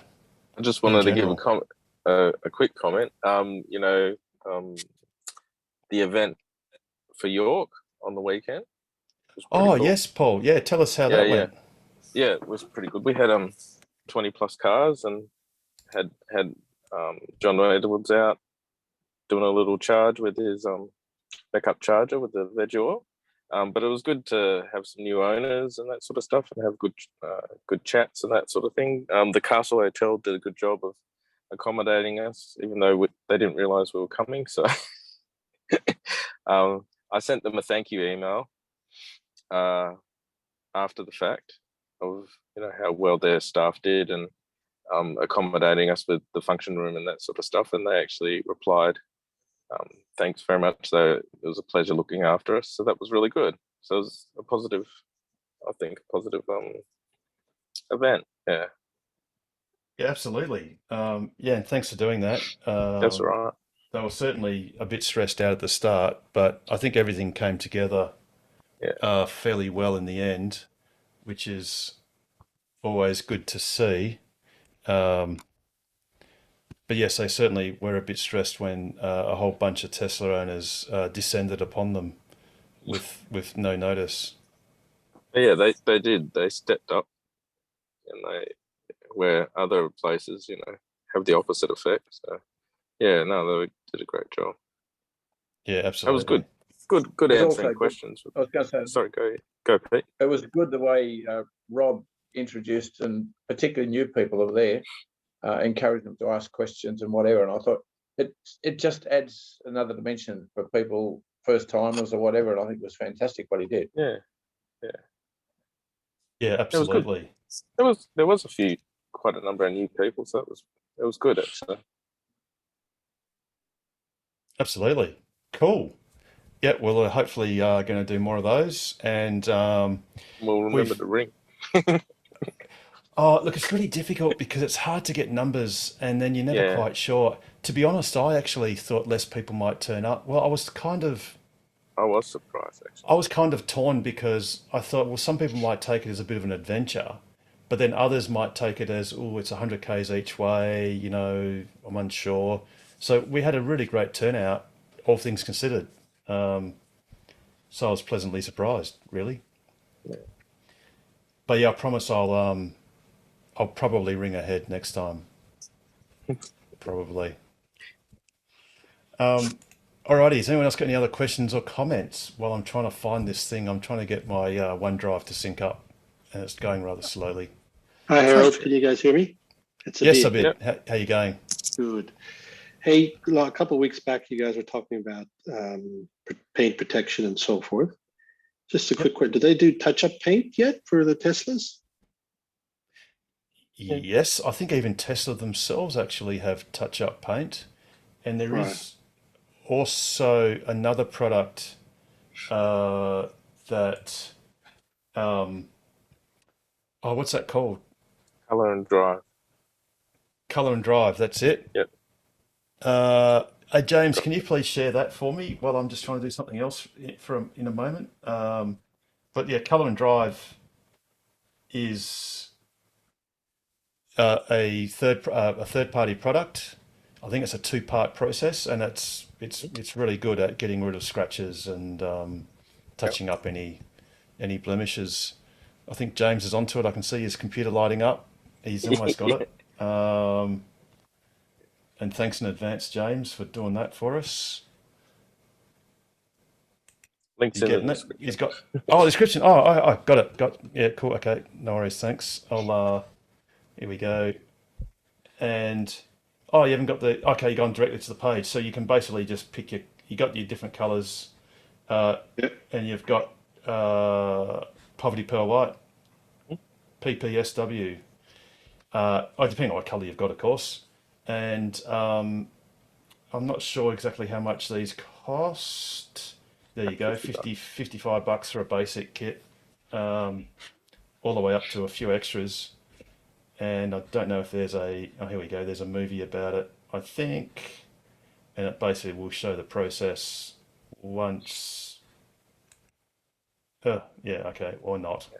It's pretty simple. Actually, I think it's on their main page. What I would do is before buying that, what I would do, jump on the Tesla app and book in a service to get a quote as to what Tesla would charge you to touch it up.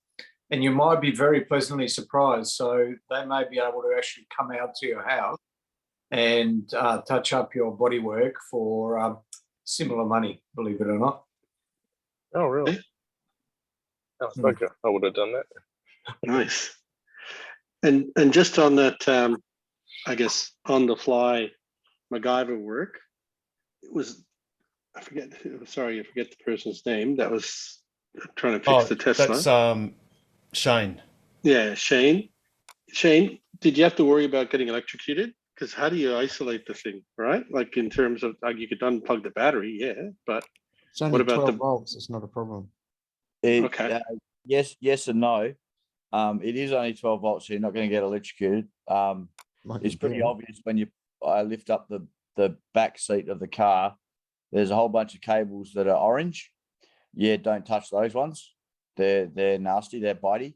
The other ones on the other side, they're not so bitey. But you don't really want to be turning the power on and off to a computer. It's not a good thing. So yeah, to do that fix that I did, Aubrey, the guy here in Perth, sent me a link to a Tesla instruction on how to replace the 12-volt battery, and said, look, just follow the steps in that you need to follow to turn off the computers, shut down the car, and isolate it, and then you can do what you like, and then you can turn it all back on again. The main trick, like for those of us that are reasonably technically savvy, the main trick is that you got to disconnect the connector. There's a comms connector that talks to everything that plugs into the PCS. As soon as you unplug that, it shuts everything down. So yeah. Cool. But there's a DIY how to replace your 12-volt battery on the Tesla website. But yeah, as Shane said, what you want to do is shut down the car through the screen first before you isolate and pull the connector under the seat. Right. Okay. Good. Thank you. Alrighty. So the thing the photo I was going to show is this one. So this was at Treendale. That's something else I should mention too. Actually, this is on the way to this is at Treendale. So it's a Polestar, and it's a RAC one, and it's as you can see, it's a member EV trial Polestar. So what it was I met this couple. I initially plugged in, and went inside, got a bite to eat, came outside, and I think I was charging at about 130 kilowatts or so, 125 kilowatts. And then this Polestar arrived. They were just plugged in, and they asked me, how long is this thing going to take to charge? And I said, it depends on, what its state of charge is. And I looked, and it was about 40%. And I said, look, it only take, half hour tops. You can go and have a coffee or something like that. And then we got to talking, and I said, that's interesting. It's a trial car. And they explained that the RAC offers it to people for free for a week. And I think part of the deal is that you then they'll interview you, and you do like a bit of a review of your experience driving the car. So this couple sort of said, right, cool. And unfortunately, their main comment was that the charging network is absolutely diabolical. They've gone to DC chargers for them not to work. And then ironically, to add insult to injury, like the night before I saw them, the previous night, they had plugged their car into, I guess, Polestar's equivalent of a UMC, the portable charger, 10 amp, plug. Plugged it in, went to bed, woke up in the morning, only to find that they infer that fairly shortly after they went to bed, the thing stopped charging. It clicked off and stopped charging. So their biggest gripe was the charging network, which is, as far as they were concerned, they described it as the ChargeFox network, which is the DC, the RAC DC chargers that are flaky or unreliable.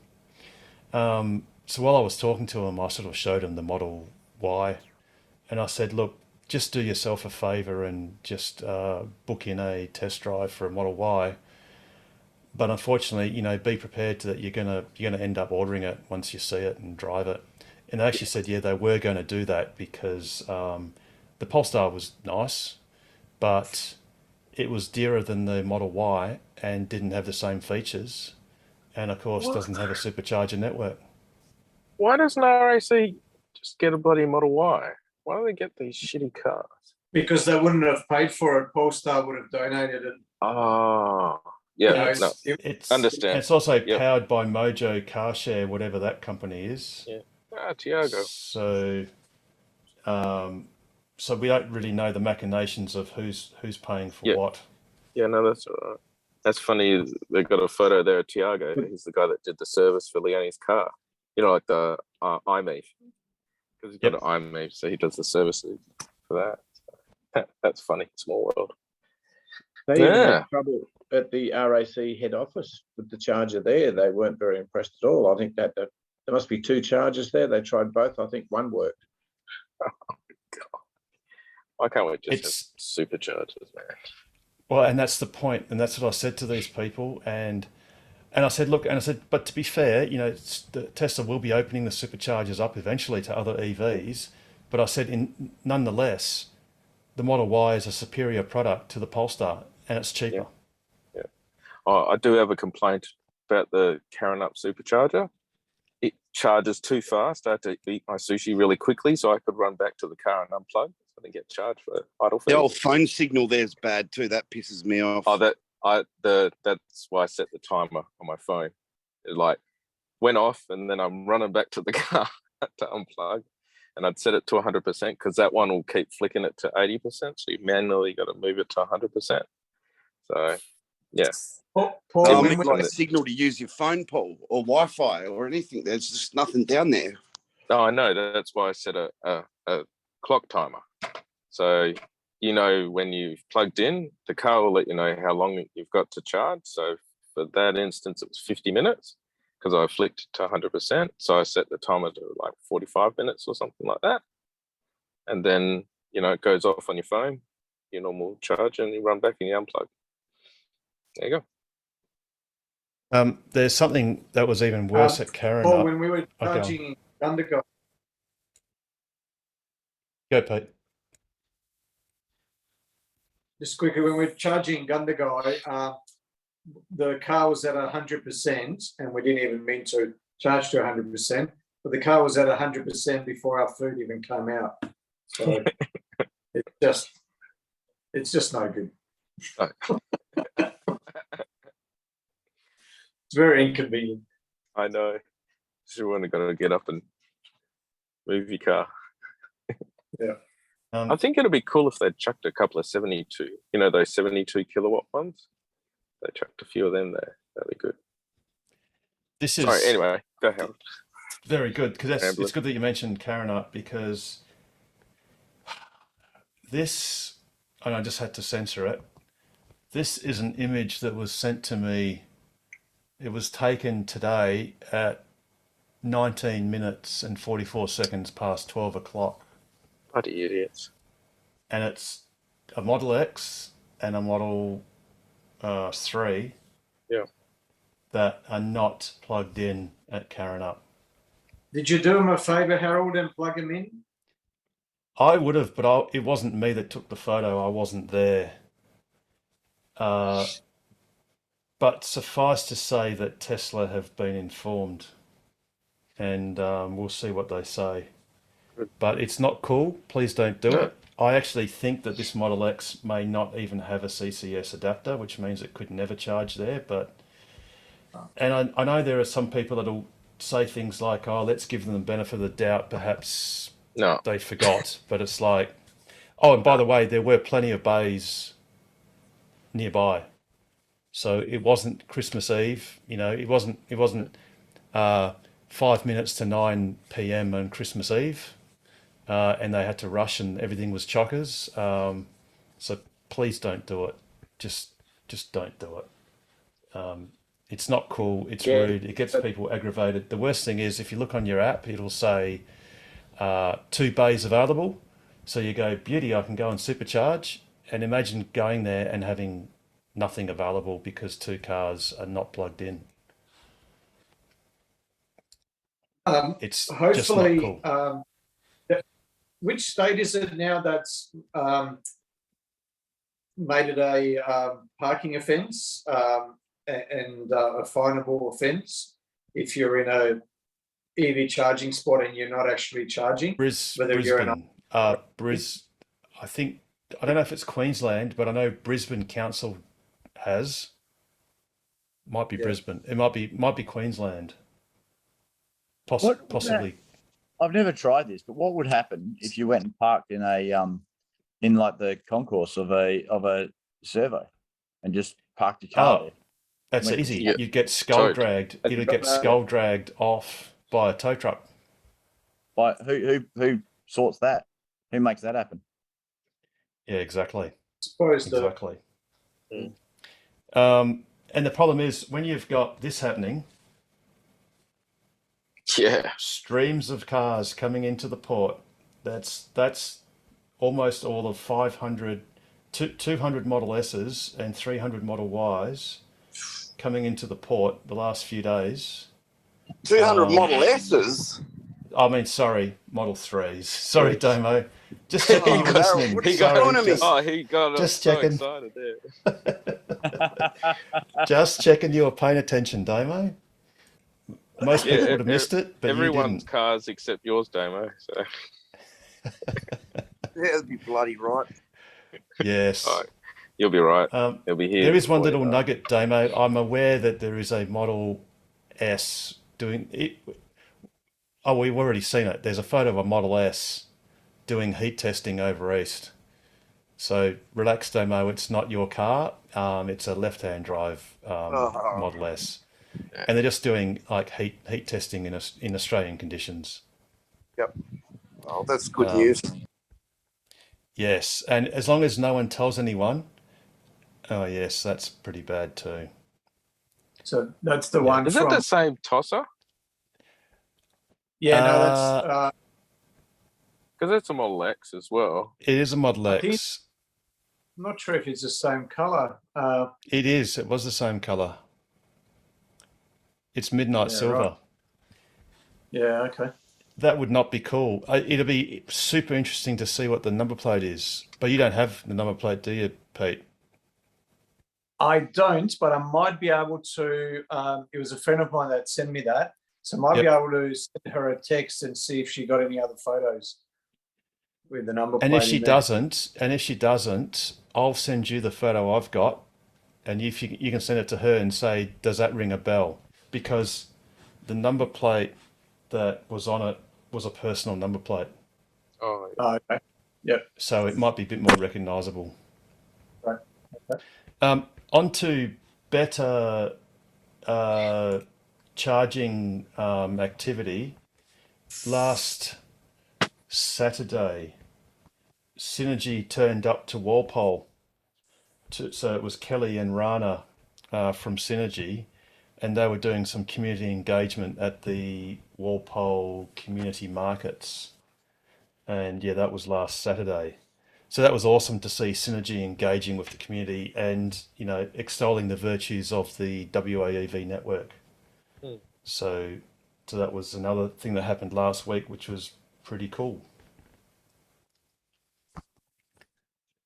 So there you go. So it's all happening in WA. Anyone else got any other questions or comments? I just wanted to recap your week last week, Harold. So you had Ask Us Anything on Wednesday night. Then on Thursday night, you went down to Walpole.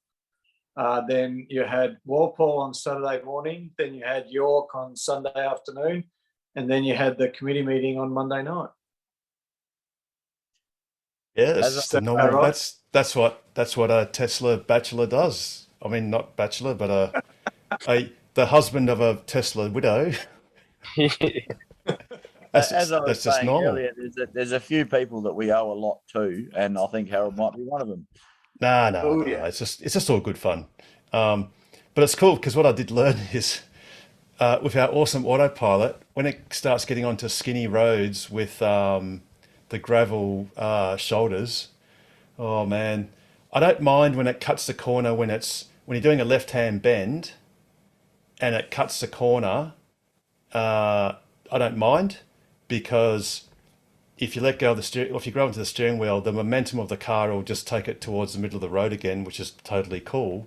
But when you're doing a right-hand bend and it goes wide into the gravel, that is really uncomfortable when you've got big carry trees just like a meter away from the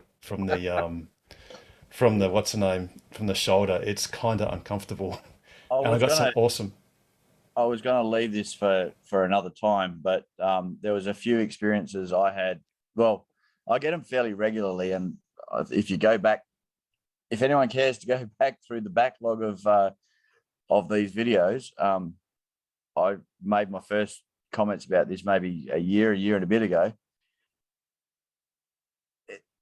It's fairly regular for the car to try and drive me into oversized loads or off the side of the curve, off the side of the shoulder.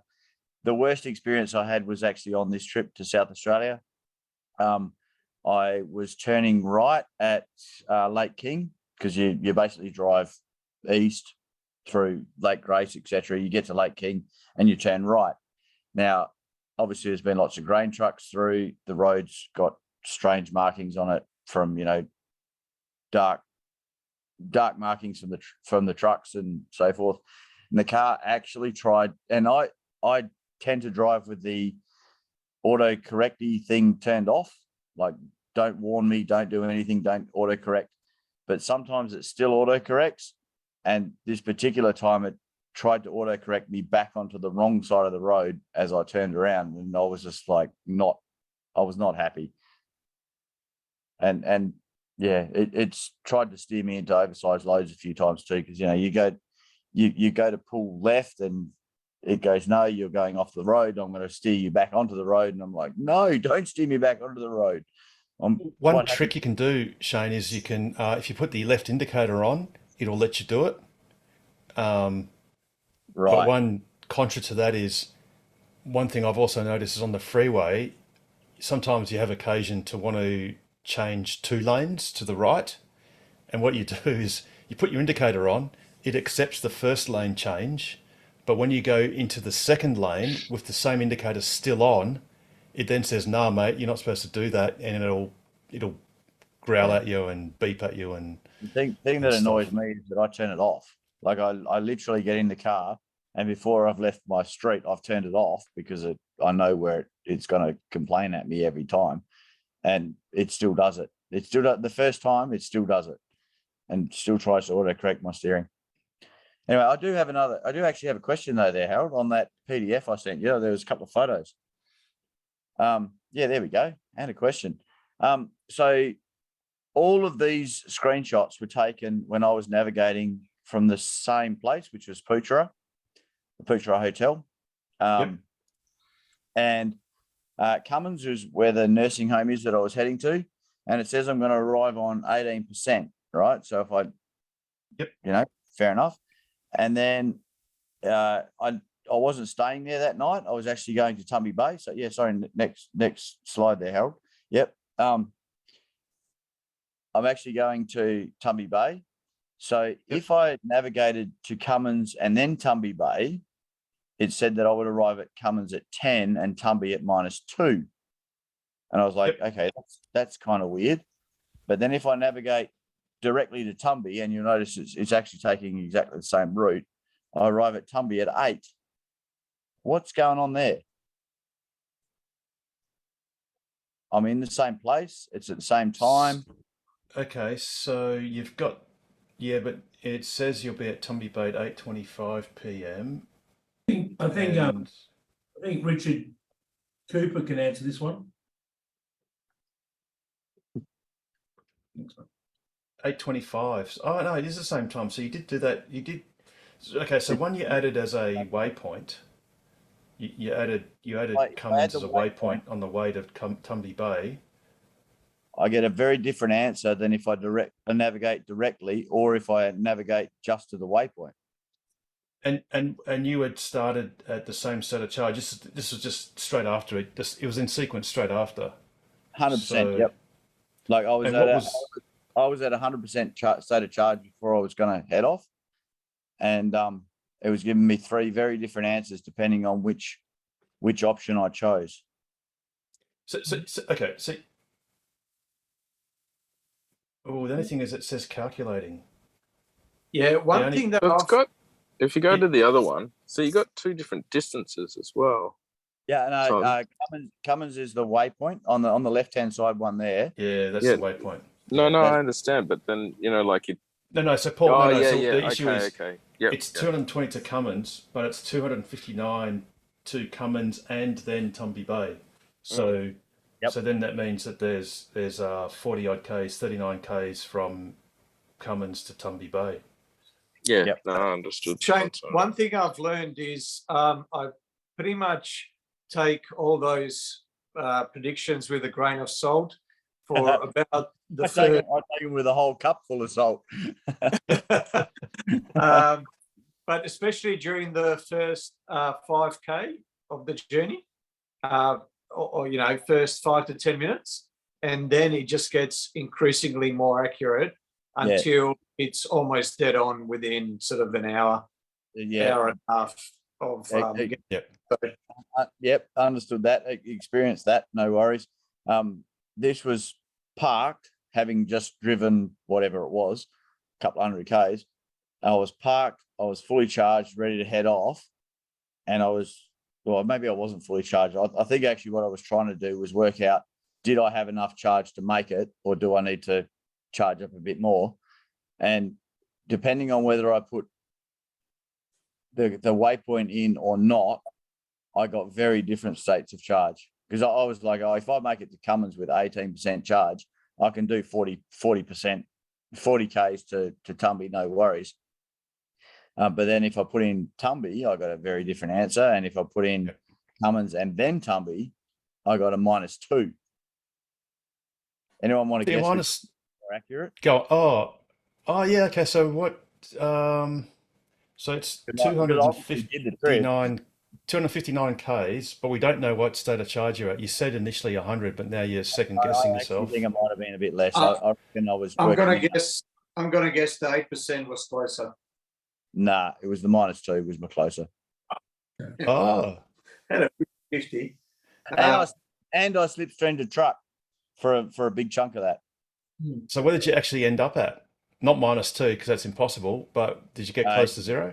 No, -2 is possible. Apparently not. Minus percent is possible. I don't know personally but apparently it is.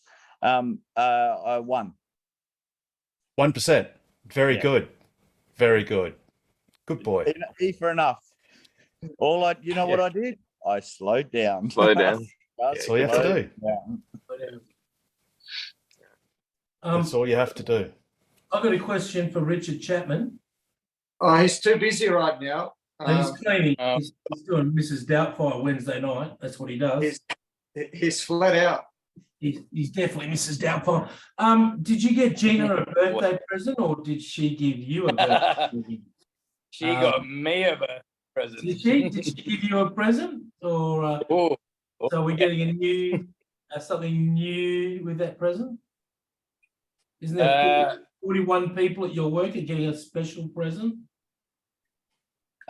It's 41 across the whole Hancock prospecting group, but I think it's 35 for Roy Hill. So yes, we'll all be tuning in tomorrow evening. Is that when it's on? It's a 1 in 100 chance to win 100 grand net in your bank.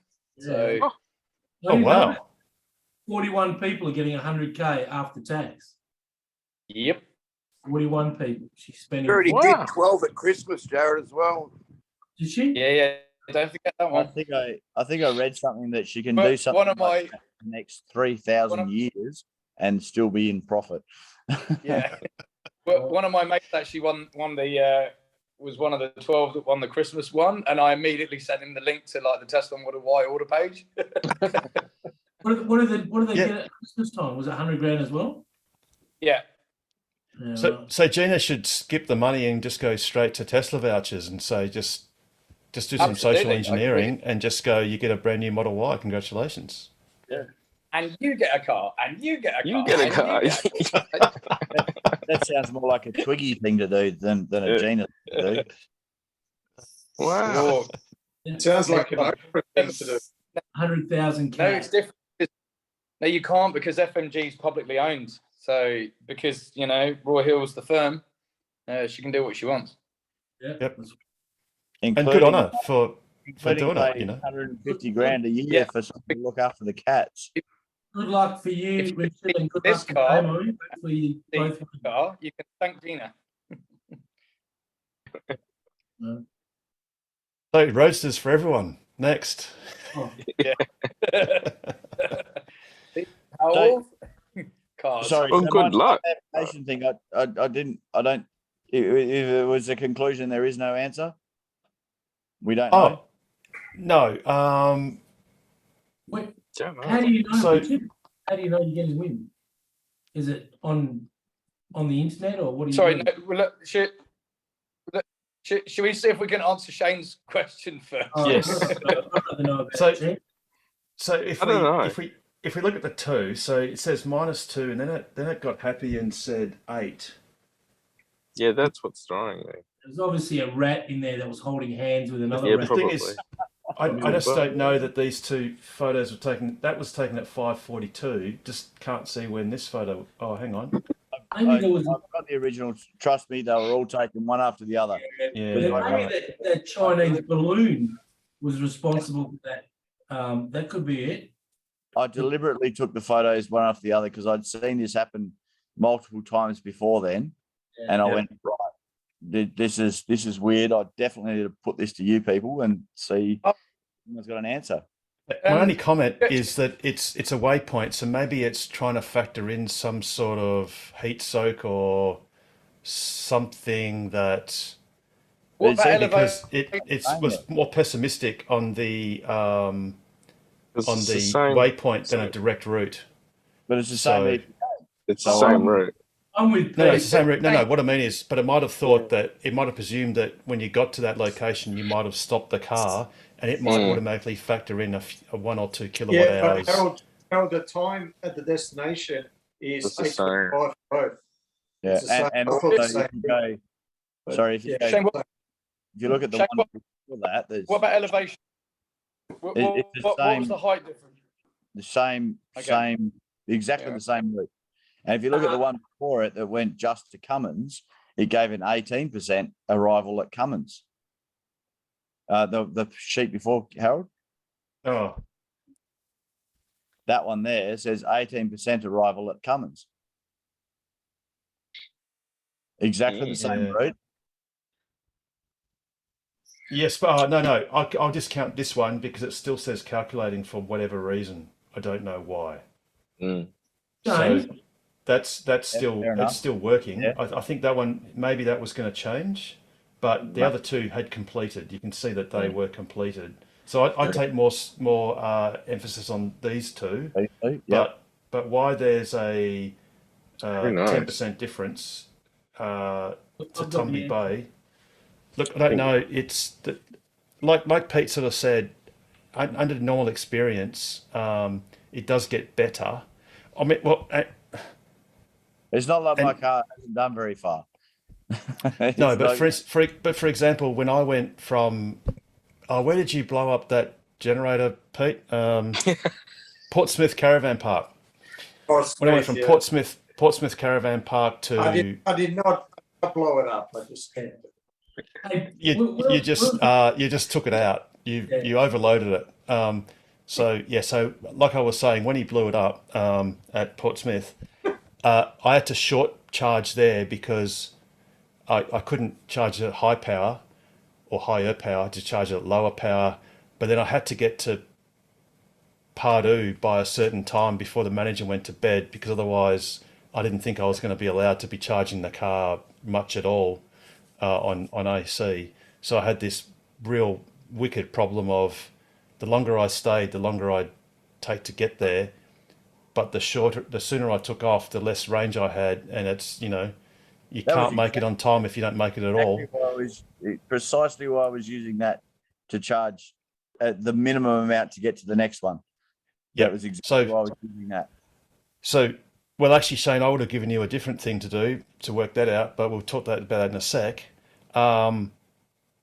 And what was the whole point of that? Oh, yes. So the car had militantly said, congratulations, you're going to rock up with minus 18%. Or was it minus 22? One or the other. And all my trip, all the way to Pardue, it kept on saying, you're not going to make it, you're not going to make it, you're not going to make it. I think about 1.5 kilometres before I got there, it conceded that I'd make it on 0. And I think when I actually got there, I made it on 1%. So, and I just did what Shane learnt to do, which is just slow down a bit. And the gasometer just kept on saying, nah, mate, you're not going to make it, you're not going to make it, you're not going to make it, until I made it. So that's just the way it goes. And I wouldn't try that at home, kids. Strictly for the most craziest people ever. Jared, you're just not adventurous enough, mate. Oh no, I'm adventurous. No problem. You haven't lived, Jared, until you go. You know, my car's saying no. The computer says, Dave says, you know, the computer's saying, sorry, Dave, I'm not going to make it. And you just go, that's just failure is not an option. The reason why that's dangerous is because the car saying no, you're not going to make it, and you're halfway between Nullarbor and Yalata, and the sun's rising over the horizon, and you've got like a half moon crescent off in the corner.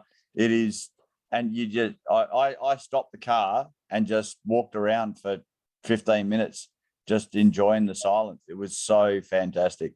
Go on, Pete. You were going to say it's so dangerous.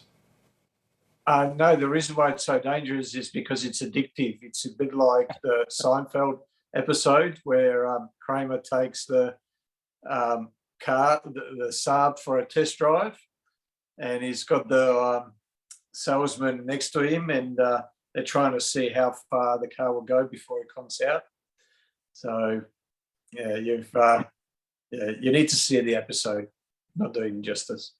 Yeah, absolutely. And I'm going to find this.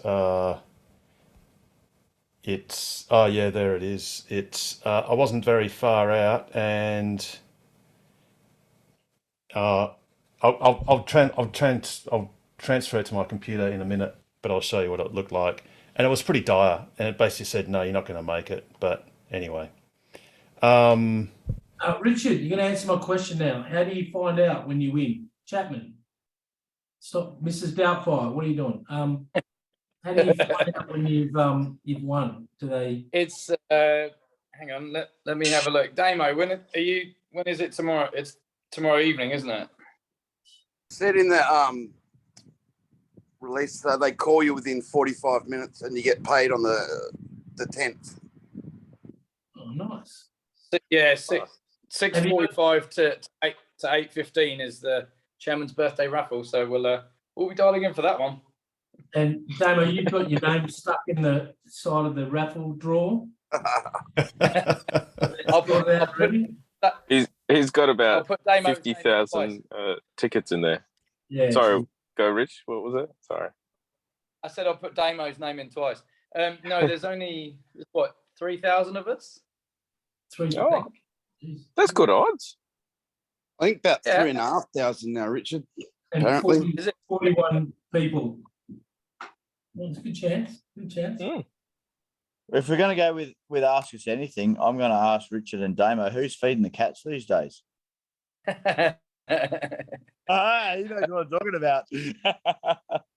I know. We know what you're talking about. Oh, here we go. I have seen them once.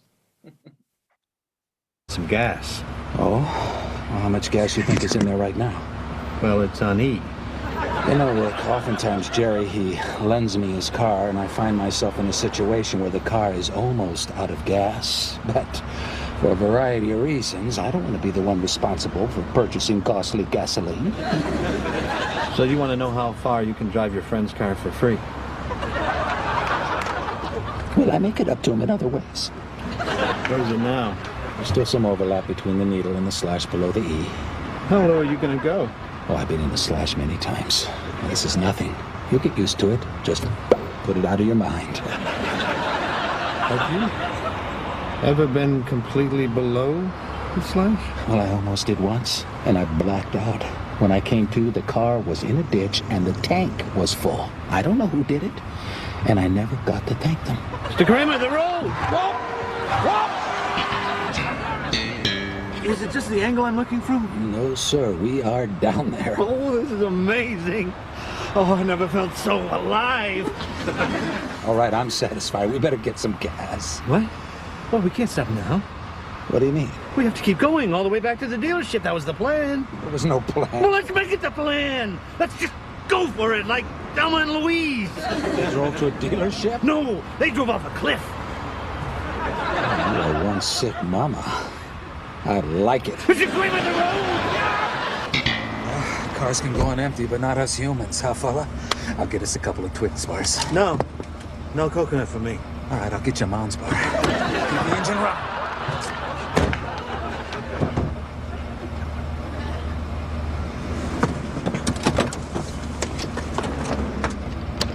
Ah! Oh, man! Not the gas! But it needs it, Kramer. It needs it bad. This will make you happy? Because it won't. Oh, you should just go on without me. Listen to me.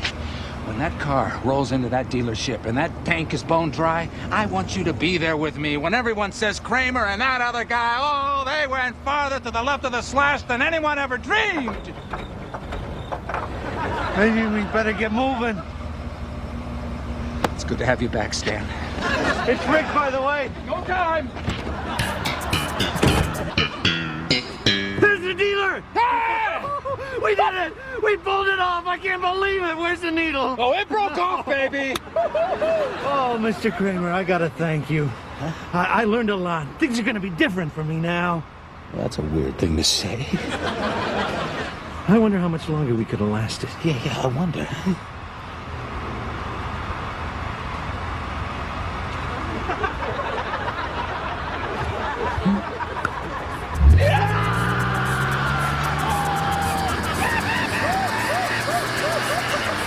Did someone say KFC? Oh, bloody hell. Very good. Best TV show in living history, I reckon. Oh, yeah, Jeff. Really? Absolutely. Yeah, I reckon it's overrated. But anyway. What? Serenity What's now! your mouth out with soap, Harold? The two images I've got, one's evoking Shane sort of thing, this is what I got when I went on the way to Pardue. It was just saying you got Buckley's, like you're just not even going to come close. But obviously I made it. And the other one is I'm a going to bit like what Shane said. Sorry, Harold. Just go back to that last picture. Yeah, I just got to spool it back I up. like the old worm. The old worm is way better than the new worm. Like Yes, this is the old worm. Yeah, this is the old Yeah. one.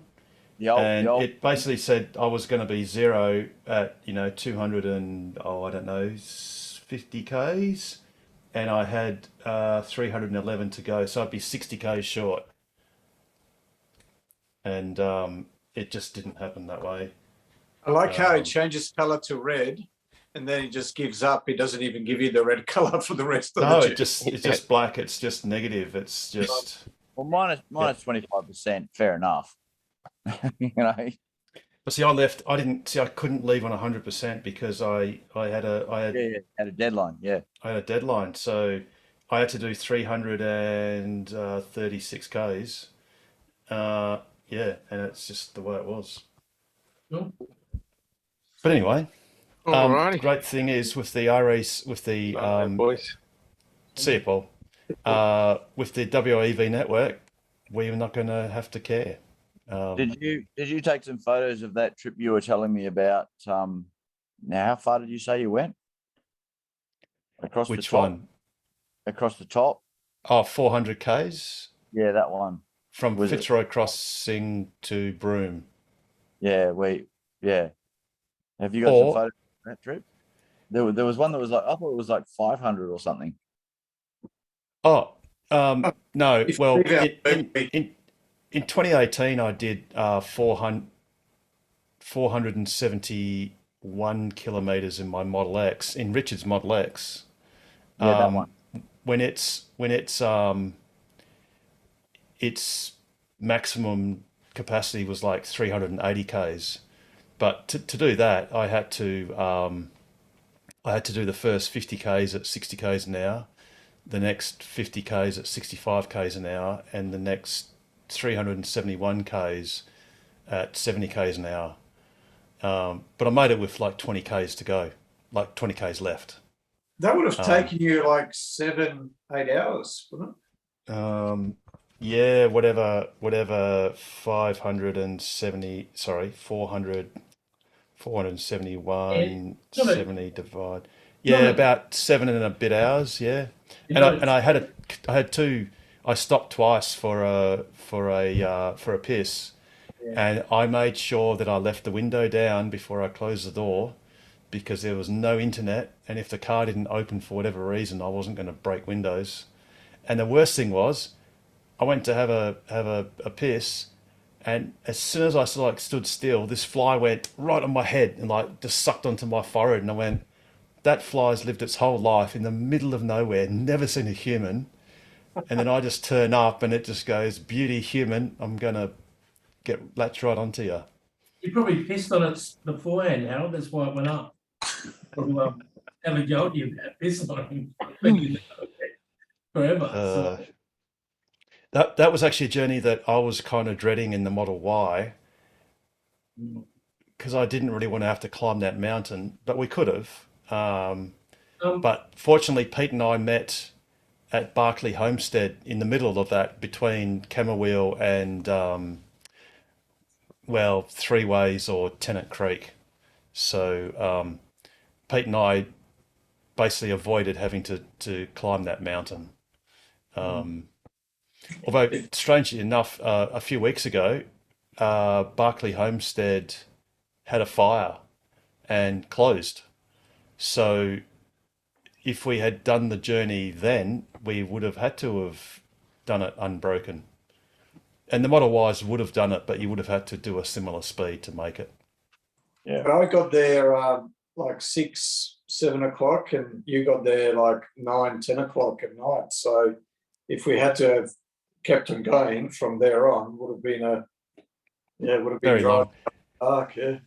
It's funny because I always thought somehow that we'd meet somewhere between Camberwell and Tennant Creek or Three Ways. I just kind of instinctively thought that's where it might be. And remember, Pete, how we were kind of wargaming, I think the day before, to go, well, we could just park on the boat on either side of the road, and one of us would turn around, or one would go on the wrong side of the road, so we could do like a head-to-head shot, and then I'd have to go and get the drone and pop the drone up quickly, take the photo, and all that sort of stuff. And we were kind of wargaming it, but in the end, we didn't have to do that. We just met up effectively in the middle at Barclays, which is, it was really cool. Yep. So, and we got the luxury of sort of sleeping in a bit and not driving at dawn, and taking a few photos, and it was good. Those photos got into the Driven and into the ABC, which was nice. So you stayed the night in Barclay, Harold? Sorry? Stayed the night in where you met guys? Yeah, but I didn't sleep with Pete because Pete was punishing himself. Pete was punishing himself in his car, whereas I just took the donger around the back. So did you let Pete come in and wash his hands or anything before he went to bed? Say, here's a bottle of water, go and sort yourself out. I actually, Harold lies, because I actually had the luxury of having a consistent bed the whole 16 and a half nights, and Harold was like a gypsy, from one place to another. Like except for those 3 nights in the Gold Coast that you broke down. You broke down the Gold Coast for those 3 nights. I remember. There was that one time that you stayed in a hotel. So apart from that, Jared, those meter maids have never been happier. Dearie me. Yes. Anyway. There you go. Actually, that was the busiest charger out of the whole journey, was the Gold Coast charger, for me anyway. Oh, yeah. And I got there, and it was the last stall was empty, and about 3 minutes later, another Tesla pulled up. But then a couple of minutes later, another one left anyway. But that was how do you remember? Was it 6 or 8? stalls there in Gold Coast. Remember, Harold? Sorry, do you mean the Supercharger? Yeah, Supercharger at Gold Oh, Coast. did you go to the at the Pacific Fair or whatever it was shopping centre? Near that big ramp. Yeah, I can't remember if I went there. I think I don't think I did go there subsequently when I flew to Gold Coast with my wife, or to Brisbane, and she had a conference there. But I don't remember using it. I don't think I used it on my trip, Pete. I think I dodged the Gold Coast one. That's right. I went straight to Brisbane. I didn't go to Gold Coast. Yeah. But you're right, because that Gold Coast one is very popular, and there are six. Yeah, there are 6 250 kilowatt the version 3 superchargers. There's 6 of them in a line. Yep, in the valet section. Yeah, near the ramp. Yeah. Yeah, and that was. I mean, we've said this before, but the biggest frustration is that the Tesla navigation will sort of get you to, let's call it the shopping centre, but after that you're left to your own devices. And the worst one I think was Miriam Vale. No.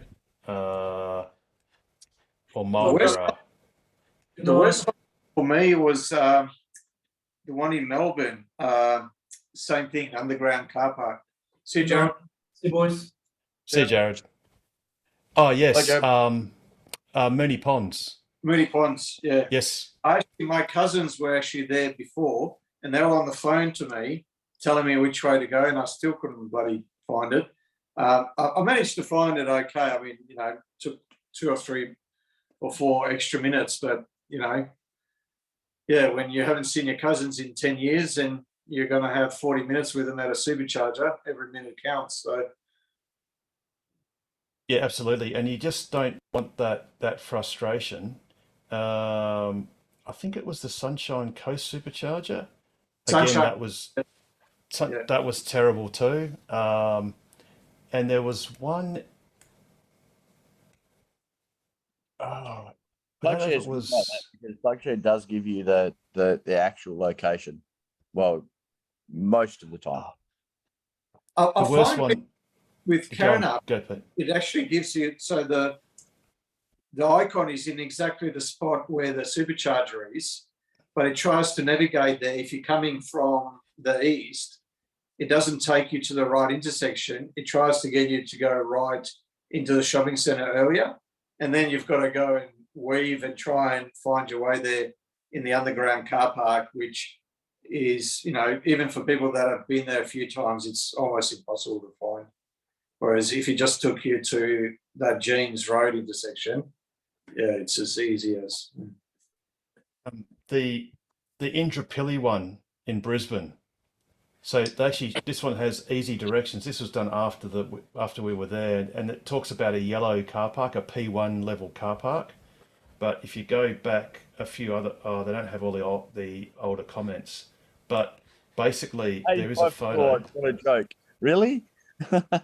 Sorry? Oh, one of those comments there said 85 kilowatts. What a joke!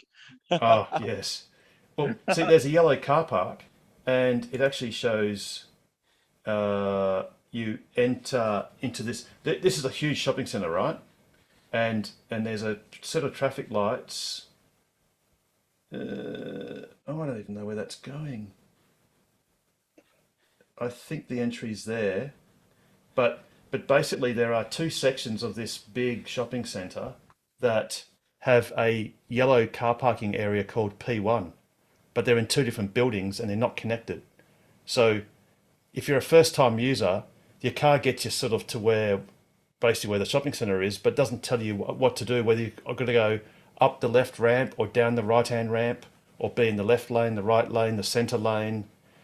And once you've been there once, you'll know. But by definition, if we're road tripping, you've never seen this place before. So Tesla really need to do. They've got inertial sensors, they've got ABS sensors.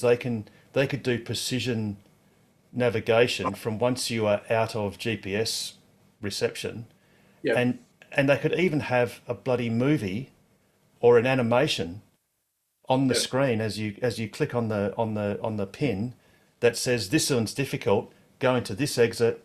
I'll have turn-by-turn directions. Turn at the left at whatever. And, Tesla needs to do this because not all superchargers are out in the open and easy to see. Another one that was similar to that, not as hard as that one, but the one in Macquarie Shopping Centre in Sydney. Yes. Not easy to find. Yeah. And you live there. You used to live there, Pete. I used to live here right next to that shopping centre for years. Yeah. And it's literally, if you pick the incorrect incorrect entry, in fact, this one, you've got to go to the valet section, but this is it here. And I went in this way and that was incorrect. You have to actually go in this entrance here, which is the valet entrance. And it says valet. It doesn't say Tesla. It just says valet. So if you go here, you're in the complete wrong part. If you go to the next one, you're also in the complete wrong part. You've got to get just the correct one. And it's like, when you went to the Gold Coast one, Pete, you've got to know that you go up the ramp, which is on the outside of the building. And if you go down in ground level, it's too low, you'll never get it. If you go to the second level, it's too high, you'll never get it. You've got to just somehow infer that, well, if I try the first level up and turn left, that's where it is. One thing that seems to be consistent and might be a good sort of tip or a rule of thumb is most of the superchargers inside the underground car parks and shopping centres tend to be very close or near valet parking most of the time. Carrinup, Gold Coast, there was another one in Sydney that we were at when we were there a couple of weeks ago. I'm trying to remember the shopping centre. Anyway, but yeah. So, but like you say, there'll be signs for valet parking, but there won't be any signs about the Tesla Supercharger. They're very poorly signed. Well, imagine the Tesla Supercharger in Carrinup. We all know, and the car does a fairly good job because it will navigate you to this entrance on the opposite of Jean Street. I think it's called Main Street. No, it won't, Harold. So I was going there the other day, and see where your hand is now, the cursor. Come forward, come down and to the bottom. Yeah, see that one? That's where it tries to take you through. If you come really? Because it didn't do that all the time. That's interesting. Yeah, right. Last time he tried to take me there. So and even worse, if you go into this section, which is the eastern part of Carrinup, this building is completely disconnected from this building. So you've got zero. That's where the EV, I think if you go to filters, that's where the, it's showing it. That's the other charger, the DC charger. It is EV, isn't it? Or no, yeah, EV, yes. But yeah, you've got no chance unless you, how many of us had to drive around Carrinup to find where the thing was? Yeah. For the first time. Took me 3 goes. Yeah, I had to go in 3 times before I could get there. Can't we just go there with a sticker and just get a big red sticker and just stick it on that overhead sign? Tesla. Yep. And no one's gonna take it off. Just get a vinyl tee and just stick it on there. Yes. Way you go, Russell. It took me about 20 minutes to find it the first time, and I didn't even really need it. I just wanted to find it so that I might know where it was if I needed it. And yeah. So what I've done is in PlugShare, if you just go into the Carrinup Supercharger, under the description, if you scroll down a little bit lower, I've put in a whole paragraph of the instructions on exactly how to get there, how to find it. At intersection of Jeans Road and Carrinup Road, turn into Carrinup Shopping Centre, then take first left down the ramp. Very good. See undercover and then first immediate right once you've followed the ramp into the underground car park. Excellent. Yeah, the first time I went there, I went up to that higher section, then had to go down around through the petrol station, back onto the road, then hook back around again, and then went down. Yes. I thought, valet, I'm not a valet. Why would I go to the valet? I've never been there before. And I thought, I must be here. And then I thought that was the entrance just for valet parking and nothing else. Then I get in there, there's fucking hundreds of car parks down there. Why does it say just valet? It was very confusing. It is. And a sign would be lovely.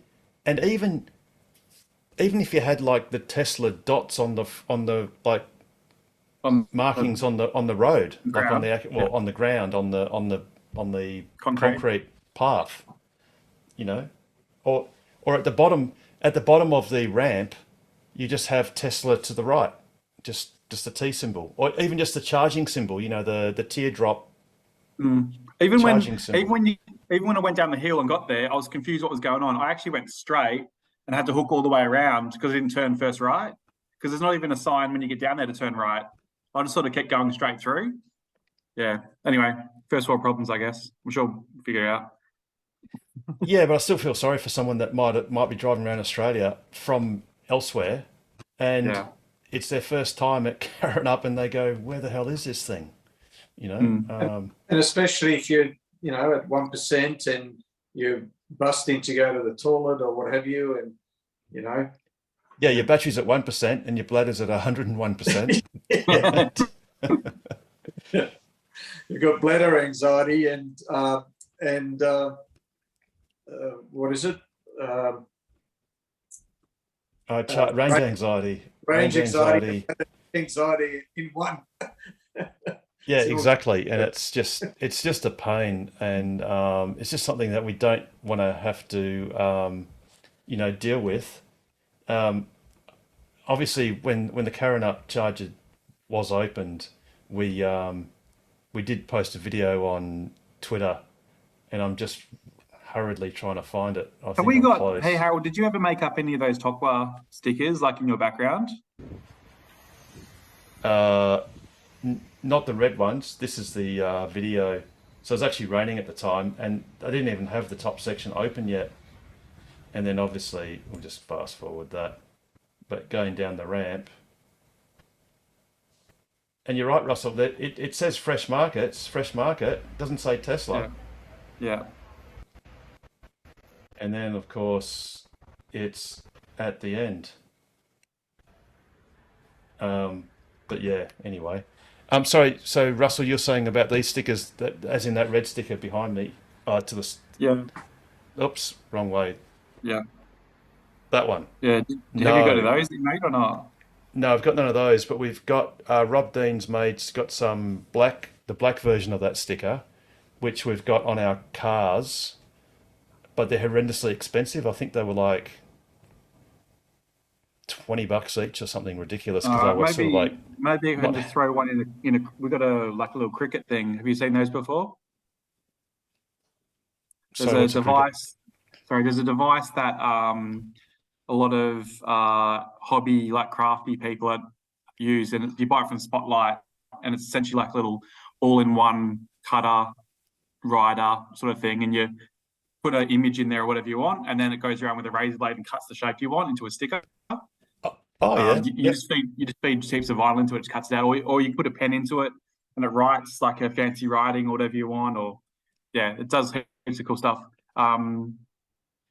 So you could probably make something for like 10 cents, I reckon, if you had one of those. Well, the main thing is the quality. The good thing, the ones that Rob Dean got made somewhere in Mandurah, was that it was UV stabilized, like it's been in the car, well, since we got the car in late August. Since sorry.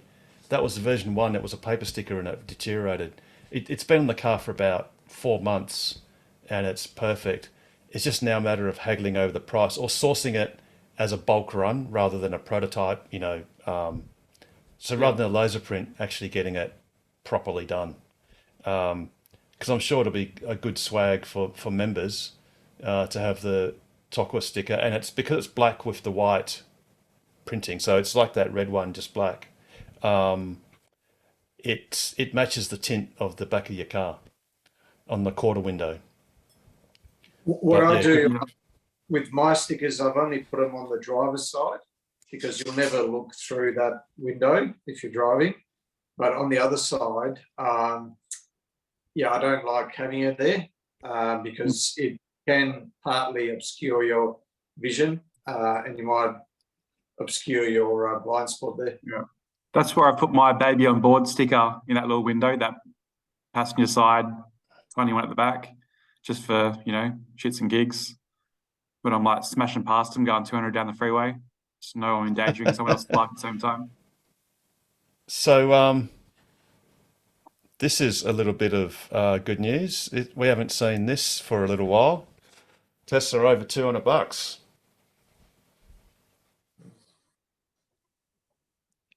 So what do you think about that, Russell? I think you're got to be pretty happy. I think I've accidentally reached the maximum capacity of my superannuation fund now already, which I wasn't expecting. So I don't know what I'm going to do now. Well, I'll tell you what you're going to do. What you're going to do is you're going to work out the rules, and all you have to do is take out a few shares. You got to do a Cathy Wood and sell down your holding on that account to transfer it to somewhere else. And I think what the rule is, you've got to put it into a non-preserved section of your super fund, which means it no longer enjoys the concessional tax rate. So it'll just have to earn capital gains at top rate or marginal rate, whatever it is, rather than the 15% super concessional rate. That's all. But it's a good problem to have, Russell. It is a very good problem to have. I didn't expect to have it so quickly in my life when I pretty much accrued the same amount of super in the last 3 weeks that I have in my entire life up to this point. It's just absolutely mental. Like, as Einstein says, the most powerful force in the universe is compound interest. And it's a wonderful thing. But of course, having said that, we've got to say this. The previous comments were general in nature and shouldn't be taken as personal professional advice. Listeners should seek their own independent assessment from a qualified advisor and not rely on the general nature of information in this program.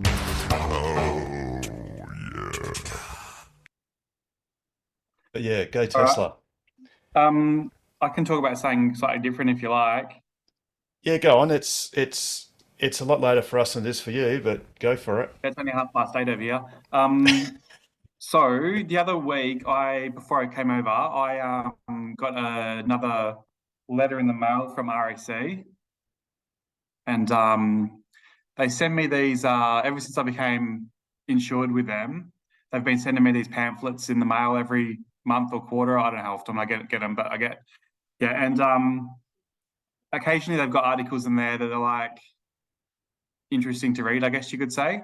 And the latest one that I was going through had the buyer's guide section, you know, the best car of 2023 or 2022 or whatever it was. Yeah. And I think I spoke about the exact same thing last year, probably the exact same time. So what was the best EV then, Russell, pray tell? It was a Kia EV6, I think they said. Yep. I haven't got it in front of me, so I can't remember. I'm just going to go from memory. But you're right. Again, I knew that it was the Kia EV6. Okay, cool. Yep. So once again, as I spoke about last year, probably the same time, the way that they've designated the categories of cars separate out low value, high value, medium value, this many seats, that many seats, all these different like types of cars, whatever, and then EV. Yep. So every single car that's got an electric motor is classified under one category and is not eligible for any other category. But then you got 16 different categories for every other type of vehicle you could possibly imagine to give everyone an opportunity to pay RAC money to get their car in the magazine. So yeah, which means for the EV, so for an EV you could go from, let's call it the $50,000 or $40,000 MG whatever, all the way to a Roadster or a Porsche Taycan or something. Yeah, for $300,000. So you go from that whole category spans from 40,000 up to 300,000. Whereas, like you say, there are 16 categories. But it also includes vans, SUVs, hatchbacks, like the Tesla all the Semi. categories. You can imagine that. The Tesla Semi is an EV. Yeah. So the thing is, if you look at the vehicle category that the Model 3 and the Model Y should fit in, if you don't pay attention to the actual engine type in the actual stuff, right? The vehicles they were up against were very suboptimal vehicles compared to those cars.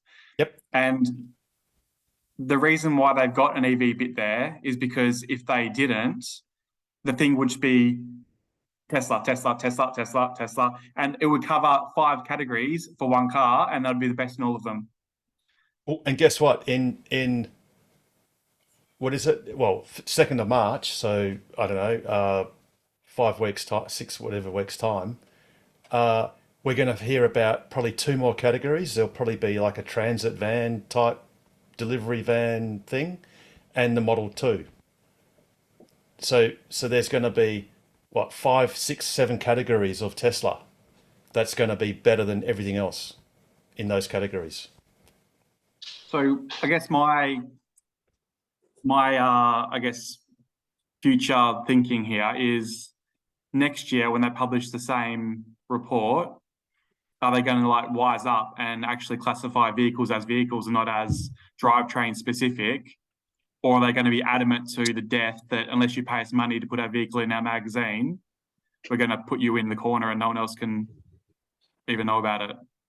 Well, look at the Road Patrol. That's the magazine, right? So since time immemorial, it's had a couple of sponsored road trips, or actually they're guided tours. So they've got tours, you've got cruises, you've got all the ads in the back, for home renos, roof renos, blah de blah. And then then you're right. Then you've got your car reviews, but they're all Are you kidding? Dorothy Dixes that have been sponsored by the car makers, or the dealers have submitted a car that they can use for a month or whatever to do a test on it. And see Shane. See Shane. Yeah, it's pretty bad. So it's I don't know. I'm passing it off as general ignorance at the moment and giving it the benefit of the doubt. But I would strongly suggest if someone did educate whoever, I would feel there's other things at play that would limit the correction or the equal, I don't know, opportunity. I don't know where to put it, for a fair review. Because I don't know what's to add, but it's just frustrating because it should be there. Like, you're essentially what they're doing. They're all about not all about, but they have big messages on TV saying we led the way, we added the first charger, we did insurance, we like road safety, seatbelts, blah blah. They're literally putting in substandard safety vehicles in a category where they can propose a car that's going to save people's lives, but they're still preferring to say, oh, buy a BMW M3 or buy a Camry or buy a whatever, when objectively it's an inferior product. Well, now Tesla's got to the point of there should be no distinction what the drivetrain is. The question should be, at this price point, what is the best car you can buy on all metrics? And then the Model 3 would beat that on the mid-size premium sedan, and then the Model Y would beat it on the mid-size premium SUV for all purposes. The problem that I have is that when they do put cars into categories, they put them into categories of price based on upfront cost. And whenever RAC do any sort of article about running costs, they always exclude the biggest component of running costs or of owning a car, and that's depreciation. So they give you the running costs, what it costs to fill up, what the maintenance may be, but they always leave out depreciation. So they either just do upfront costs or running costs, but they never do the whole picture.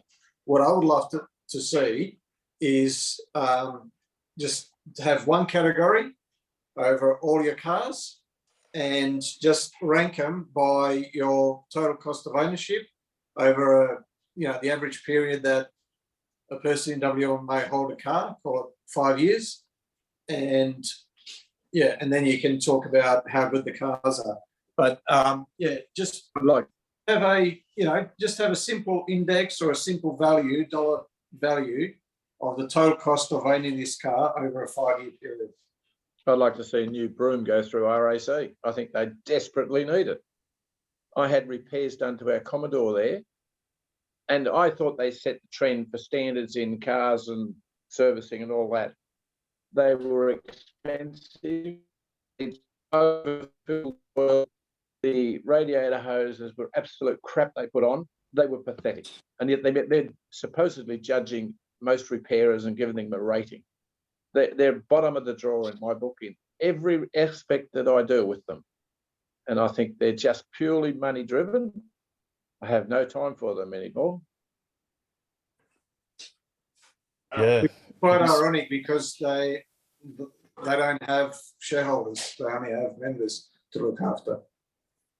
It's meant to be a non-profit, and they're throwing money around in some areas. That they're not winning any friends with a lot of people. I think a lot of people are starting to wake up to them.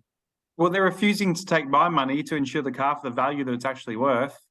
I've never had mine insured for the correct value. Never. Yeah.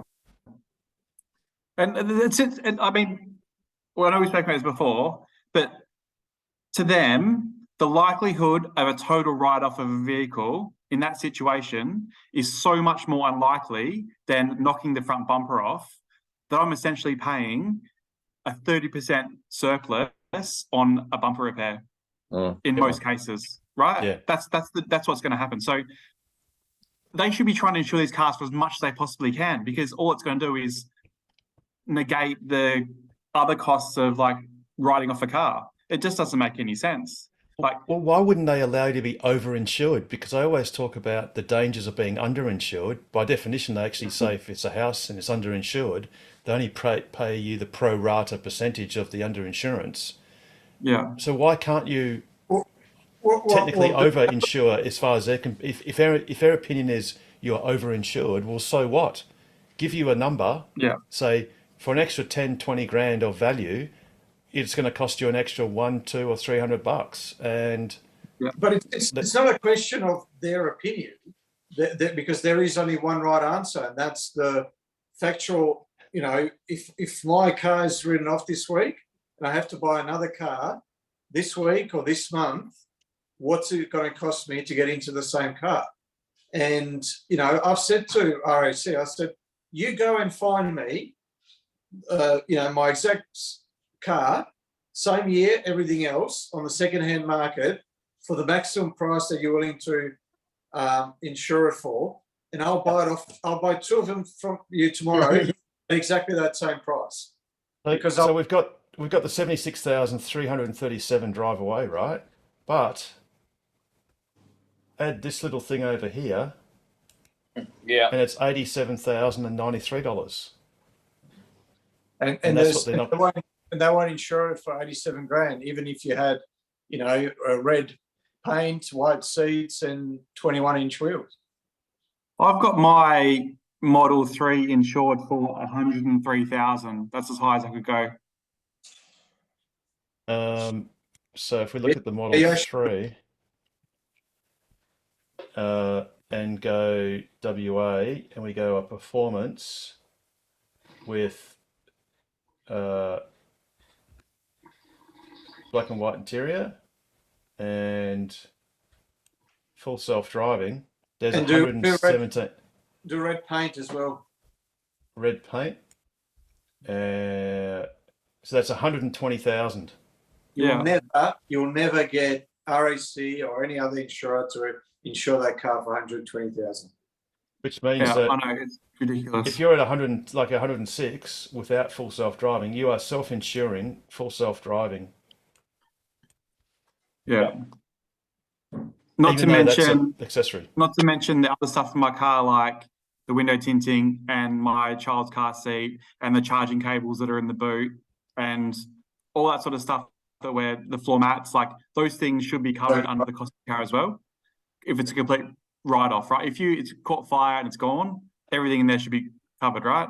And but I would be surprised to see any vehicle in WA that is a Tesla that's caught fire, that all that stuff has to be replaced. Like, even if your car gets an accident, it's a write-off, you can still salvage the insides of it. Like, you can still take the floor mats out, all those things you can recover. So, like, it's absolutely nonsense. Like, why? Well, the problem is that all the insurance companies are going by this glasses guide, and this glasses guide, they need to buy some glasses and actually have a look at the Tesla website. I mean, it's, the one company that actually has completely transparent pricing rather than, whatever you negotiate with a dealer. there it is in black and white. Why can't you just go, yeah, it says it's 120 grand for a new one. So that's the value, that's the market value of the car. Where are you getting 100 grand and 90 grand from? Hey, you know. Yeah. Well, why are you structurally under-insuring Tesla owners when the normal mantra of an insurance company is you can't be underinsured? I called around a few other places just because I was, bored and had nothing to do, and as you do, and some other companies I called, I can't remember which one in particular because I called a few. They said they're not insuring Teslas at all because they are concerned about the cost of repairs, and minor damage is significant, so they're choosing not to insure them for that reason. And I said, do you realise that the likelihood of us having a crash full stop is so much lower than any other car? So yeah, when you have a crash, it might be significant, but if there's like 50% less crashes, then won't that actually make up for the expense and cost when you have a crash? And the one figure they should be concerned with is the likelihood of having a crash multiplied by the average cost of repairs, because those are the two variables to that side of the equation. So once again, they're ignoring a major metric. I think until you get new people in there, write them off. They're a joke. But I mean, but as much as claim section is actually very good. Get going. I mean, as much as we put them down as well, we can't go past the fact at the moment that if RAC weren't in WA, we would all be paying a lot more for insurance. Yeah, we'd be paying 2 to 3 times. So my brother's in Sydney, and he's run everyone the cheapest insurance that he can. He lives in a good suburb of Sydney, a low crime suburb. He's got the car garaged and everything else. He's got a impeccable driving record. 2,600 is the cheapest he can get his Model Y insured. So with that being said, the additional cost that the amount of money that we can't insure our cars for, we're effectively saving that money anyway in premiums. So if I want another $5,000 value of my car over a couple of years, I've actually saved that money that I've self-insured anyway. You have, basically, yes. As long as you don't make a claim in the first couple of years, you've probably clawed it back anyway, but it still doesn't make it right. But yeah, it is unfortunate that as much as the RAC deserves a spanking for basically structurally under-insuring us, their difference in price is just something to behold. And I don't know why they do it. And I don't know how long they're going to do it for, but I hope they keep doing it. But until Tesla comes, perhaps. And another point to your point earlier, Russell, about other insurance companies just flat out refusing to insure Teslas. Well, they're going to be missing out. Sooner or later, they'll have to, because they're going to be missing out the biggest growth market. So the Model Y was the 4th best-selling car in the world in 2022. It was the best-selling car by revenue. It's the Model 3 was the 3rd best-selling car of any car in Australia in 2022.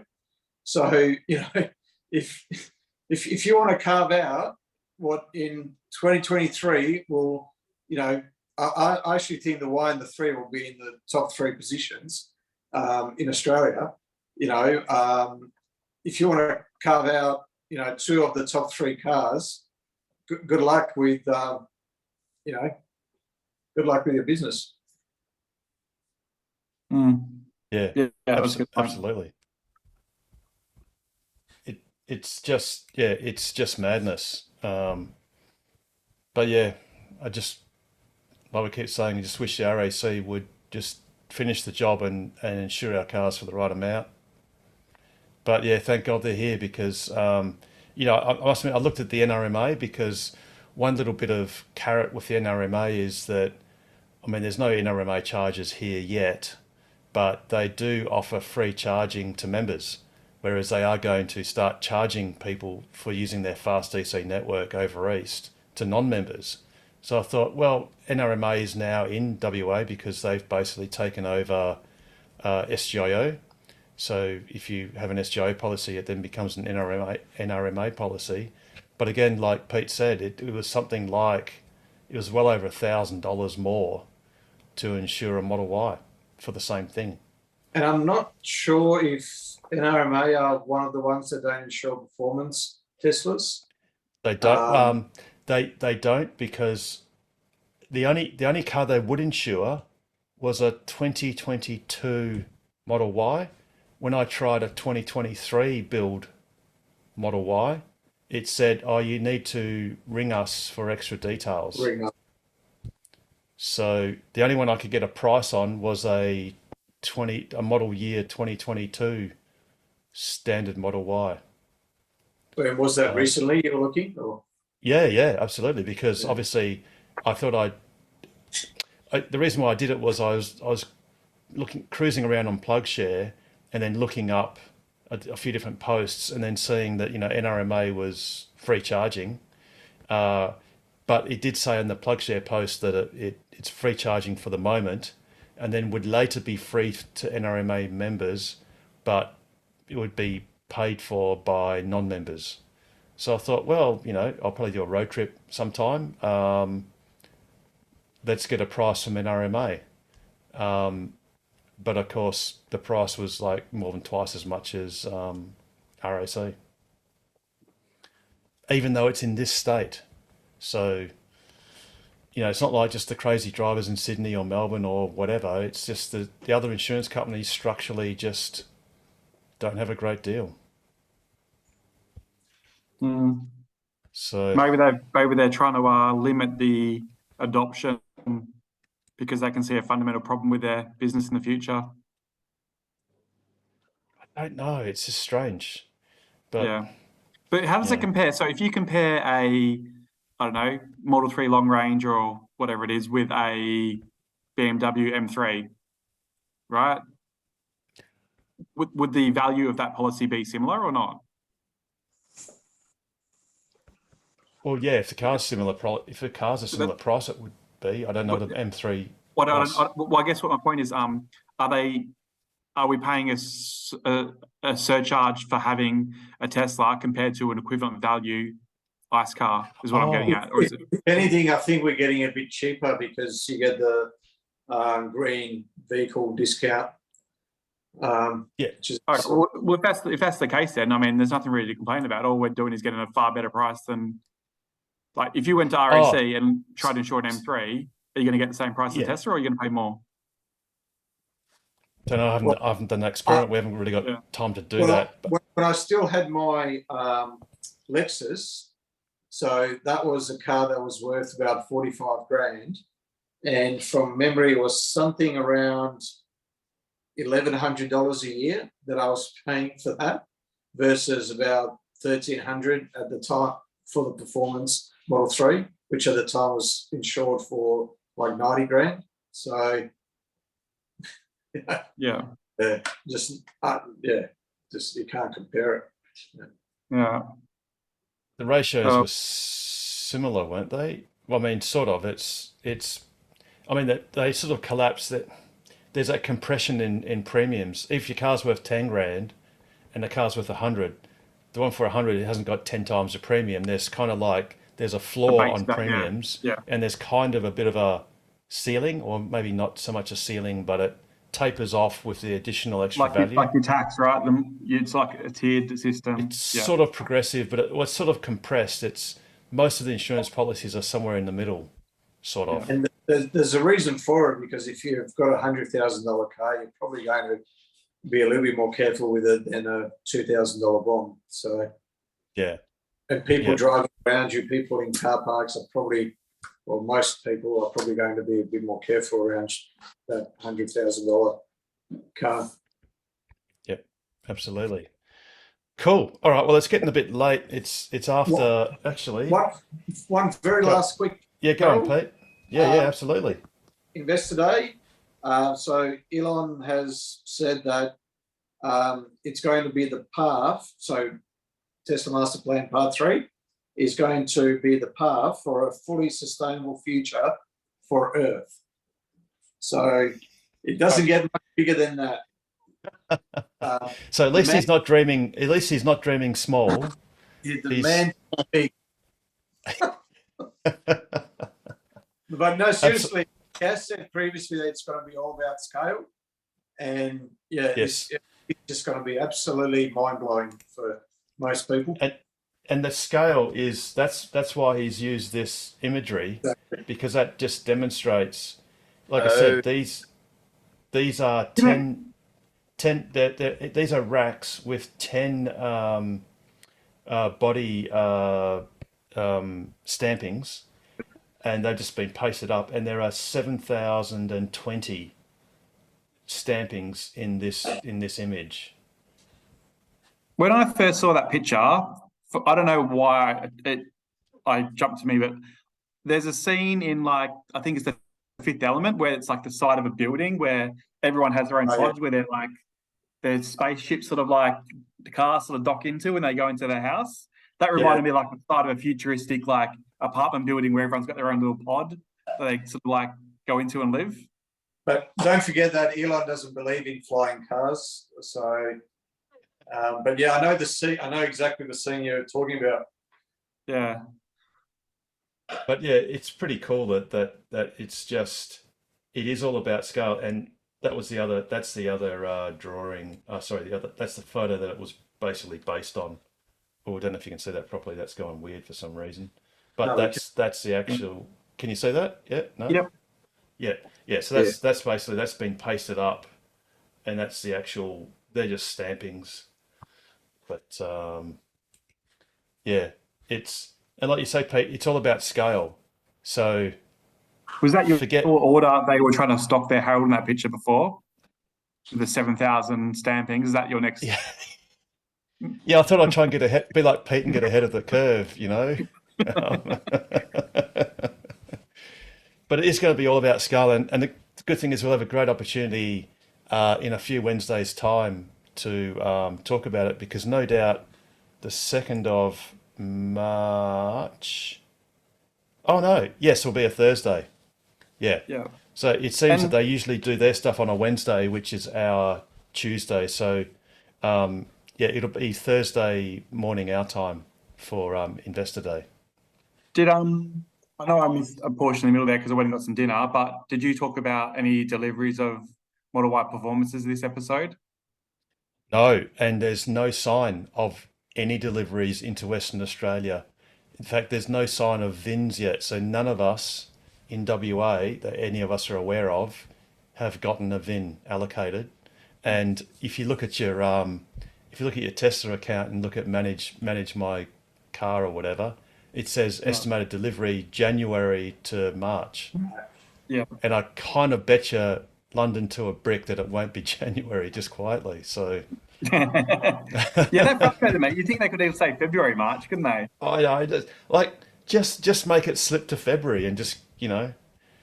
But I personally, I'm almost inclined to doubt we're going to get them in March, because time's moving on, and ships take time to sail, and it takes time to get them off at Freo.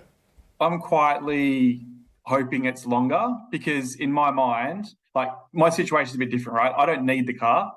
I just bought it because I wanted one, right? I don't actually need it. Now, the longer they don't make it, the more chance the car is going to arrive better each day that's not here. Well, the big thing will be hardware 4. That's what I'm hoping for. The radar, If we potentially leave it long enough, we might actually look. This is just hope, right? The likelihood of happening, you're never going to know. But every day that goes on that hasn't been made is one day closer to hardware 4 being released. Yes, but Elon Musk did say that the first car to get it will be the Cybertruck, and that's not going to start being built for another several months.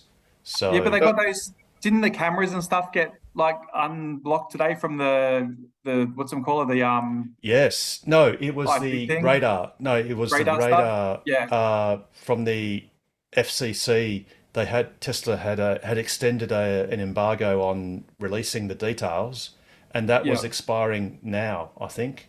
Yeah, today. So has anyone noticed on Twitter that it's been released or anything? Has anyone? I haven't looked on the socials if there's any obvious sort of. So there's that, and there's potential that they could actually upgrade the cameras without updating the hardware 4, and you put hardware for cameras, but not a hardware for like brain. Yes. They're the Samsung cameras, I Yeah. think, and they may already be in play. Yeah. So say that again, Pete? There'll be 5 megapixels versus the Yes. ones we've Yep. got now. Yeah. So that might be in play. Which in theory could mean potentially all you need to do is change out the MCU rather than changing out all the actual components that drive it. Well, Elon Musk, it was weird. I think he answered a slightly different question than what was posed, but he sort of said it would be uneconomical to change the computer to hardware 4. But I don't know whether he meant it was uneconomical for Tesla to change it for free, just because. Yeah. Because what I would have loved is a follow-up question. Well, what if the owner wanted to stump up the money? How, would that be able to would it be able to be done? Like, for instance, Richard's Model X, I had that upgraded to hardware 3 for free because Elon promised that would do full self-driving, and Tesla conceded that hardware 2 that the car came with was not capable of doing that. So they upgraded the computer for free, and they will actually be upgrading its cameras to full color cameras as opposed to the well, they're red and white cameras basically. So, but what the quarterly the earnings call question or the answer didn't clarify was, well, what if what we said we'll give you $3,000, will you change our computer? And maybe the answer to that might have been yes. So maybe hardware 4 is just a computer change, or is it more like from hardware 1, which was Mobileye, to hardware 2, which was Tesla? Is it that there are going to be a whole lot of different sensor suites, or is it that the high definition radar might only come with hardware 4? So therefore, that's what I thought. Yeah. But if we had a newer car that theoretically had all the auxiliary of hardware 4, but just not the hardware 4 brain, it might make it economical to change the brain and not rip the quarter panels off and throw different sensors in and all that sort of shit. That actually might be feasible. Yes. And that's where I've always feared, with Tesla taking out the ultrasonic sensors, at least in the cars in the rest of the world or the US, is if it comes to pass that it's found that you need them, it's going to be super expensive to retrofit because the bumper plastic's been changed, the wiring loom's been changed. Anything retrofit is expensive.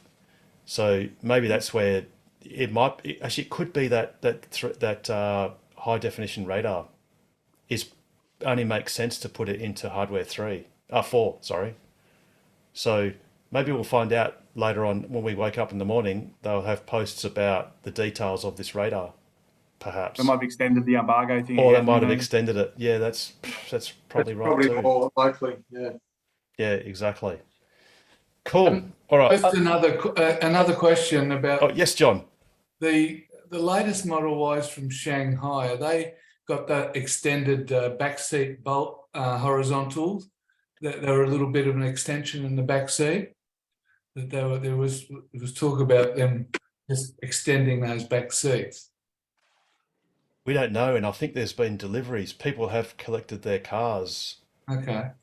I think, or they're about to. Yeah. Okay. The thing is, those Ys. Don't know when they were new one built. for this month. Have you got a February car coming, Pete, as well as a January one and a March one and a? So, John, when have you got your car coming? Well, it's still January to March, same as everyone, and I'm checking for the VIN finder, and there's nothing. So you got a performance on order? Yeah. Oh, very good. Okay, cool. Yeah. So, are they doing parcel shelves now in any of them? For us, no. I don't think so. I thought Rob said that Tesla Owners UK had put something up about parcel shelves for their hand drive performances. So yeah, but that's because they come from Germany. Is anything on the inside of the car different, or is it just the shelf that clicks into the regular, the actual trim? There? No, the actual trim is different. Oh, in fact, I took a photo. I actually took a photo of the car I hired in Austria of the parcel shelf. Let me see if I can just find that very quickly, which might not be that quick. I did take a photo of the parcel shelf. Okay. Here we go. I think I took it quite late in the piece. And it's actually the trim. So it's, I mean, look, you Like a could, rebate if you or could, something? if you could get the trim pieces, you could then just replace the trim, that, you know, the black bits, the whatever, and have one that's got the recess, because it's actually the trim that contains Yeah. the recess. I mean, obviously you can go to, you know, Alibaba and get retrofit, you know, parcel shelf kits, but it's not the same, because you got to drill holes into the side and screw like a little tab so you can fit a slightly different parcel shelf. Yeah, I did take a photo, but I'm probably going to struggle to find it in the 30 seconds I'm going to allocate myself. I've retrofitted a parcel shelf to my Model Y with just stickers, and they seem to hold pretty well, because there's sort of recesses in the trim where the bits that hold the shelf up can actually hang off, and then you've got stickers as well. So yeah, it's been there for 3 or 4 months and hasn't come off. So Oh, I found it. Okay, so let me just send that one and that one to OneDrive, and just bear with me for a moment while I kick it in the guts. But yeah, I've got it. I'll show you in a second. You want to just show us home videos from Austria as well, mate, while you're at it? That'd be exciting this time of night. No, I could just show all the goulash and sauerkraut. Oh, please and, I've all seen the that food that I photo. was. I've seen that photo of you in the Lederhausens kicking around as well on Reddit. Where'd you share that one? I've actually got special ones on OnlyFans there, Russell, and dearie me. Okay, let me just pause syncing for a moment, because good old OneDrive, when you pause syncing and then you unpause it, it suddenly works better, eh? All right, I'll get these images. But yeah, the parcel shelf is basically it's just different trim, and they do it in Germany. I don't know about the States, whether they have parcel shelves, but it seems that Shanghai just specifically, they're just not interested. And I really don't know why. Because, you know, we should all, how much does it cost? And it's so much better for privacy.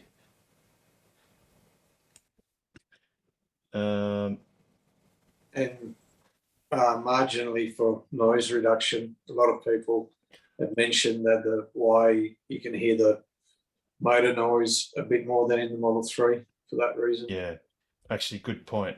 Good point. Oh, here we go. Okay, I've got it. Open with. Hey Pete, where's the child fixing on the Model Y for the car seats? Is it on the back of the actual seat, or is it on the? Yeah, it's on the back of the seat. Yeah. Okay. So it could slide behind there anyway. It wouldn't get in the way, would it? No. No. Well, the way I've got my parcel shelf is there's a good, you know, half an inch gap back seats. Yeah. Okay. So you can go through there. But yeah, I don't really take much notice of the child anchor points, child seat anchor points anymore. My kids are well and over that stage now. Peter, is your shelf a sliding version rather than that folding version of the Tesla made one? Yeah, it's a retractable one. Yeah, they're better, I think. They do have one disadvantage, at least this aftermarket model that I have, is when you go back in, it's got these two studs, if you like, that break out, that then sort of sit on top of the holder once it's retracted. But because they stick out quite a bit, as you go in, it's almost impossible not to scratch the trim. Oh, okay. And even though it's got felt on the ends, I've now got marks there where it's been going in and out. So. Yep. Okay, I've got the Decent. images. So this is the first one. So that's with the shelf fitted, and yeah, you can see there's a crease line across it, so you can sort of fold it up or whatever. And then the next image is this one. So this trim piece has actually got this molding as part of it, whereas in our cars it's just flat. It hasn't got this bit. So if you ordered, this trim piece left and right, that's all you need. Plus order this part. How are you going to order that though? Shelf. You can't order that. Surely not. Why not? Well, you probably We're going could. to go but on the their shop thing and is, say one.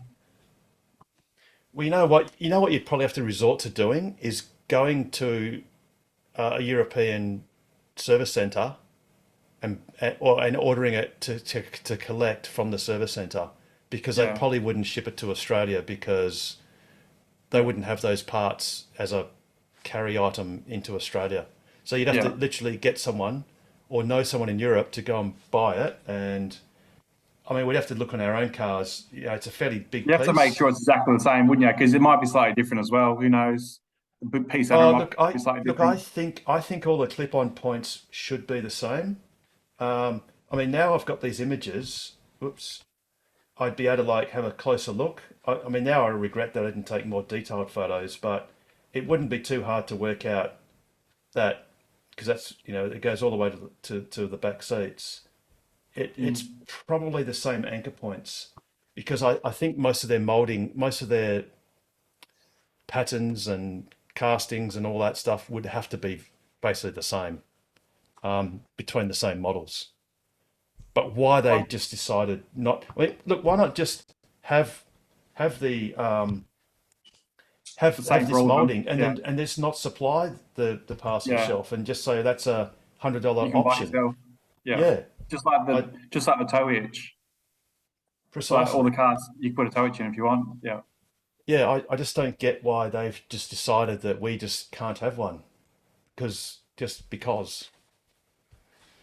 But anyway, let me just see what the time is. It's like 11:30. 11:34 and 30 seconds. Right. So the third stroke, it will be 11:34 and 40 seconds. I could listen to that all night, but anyway. Let's not say we don't. Let's not try that theory. How much do you reckon that guy gets paid for doing that all night? Yes. Well, he doesn't, because he's dead. But unfortunately, he's the very late time caller. But yeah, classic that doesn't exist anymore. 1194. You can't use it. Telstra turned it off a few years ago. Anyway, it's an oldie but a goodie. Pete, how would you round out this rather? Hang on, before you do that. Yes. 2 episodes ago, Pete, did you watch the 2 episodes ago? The end of the episode? Sorry, say again, Russell? Oh God, 2 weeks. Was it 2 weeks ago or 3 weeks? 2 episodes. 3 weeks ago, because there was one in between. At the very end, it was probably a bit later than this. We're all getting a little bit like, I don't know, our heads probably weren't functional. Delusional, maybe might be the right word. And we had a bit of a play on your sign off.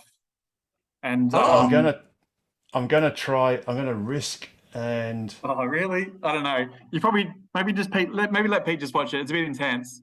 And if you play it again, you're more likely to get fined that $20 million, whatever it is for the. I'm gonna try. I'm just gonna mute it for a moment. And Russell, I can see Russell laughing. Hang on, that's it was right at the end. We're gonna let the honorary Peter say his piece, and then I'll have to, just in what you just said, Russell, I'll have to modify what I say. All right. Which I'll try and do on the fly. So yeah, go do your piece, Peter. As always, stay safe, stay sustainable, and stay ahead of the curve. And the best way to do that is not buy a Tesla. just buy Tesla shares. If you really have to, join Tokwa. But on the other hand, just buy Tesla shares and ask us anything about buying Tesla shares to accelerate the world's transition to sustainable How energy. big your fine is going to be? Yeah, I'm away for 1 minute. Not and we everyone. Butchered the whole show. Yeah, absolutely. Absolutely. Okay. And just so if someone had yep. if someone had taken your advice, then Harold, they would have been up 40% They'd be up. since then. Yeah. You should always listen to the end of Ask Us Anything, because those little nuggets of gold are worth it. All right. So back to a more standard way of rounding out this show. How would you do it, Pete? As always, stay safe, stay sustainable, and stay ahead of the curve. And the best way to do that is buy a Tesla, join Tokwa, and ask us anything about accelerating the world's transition to sustainable energy.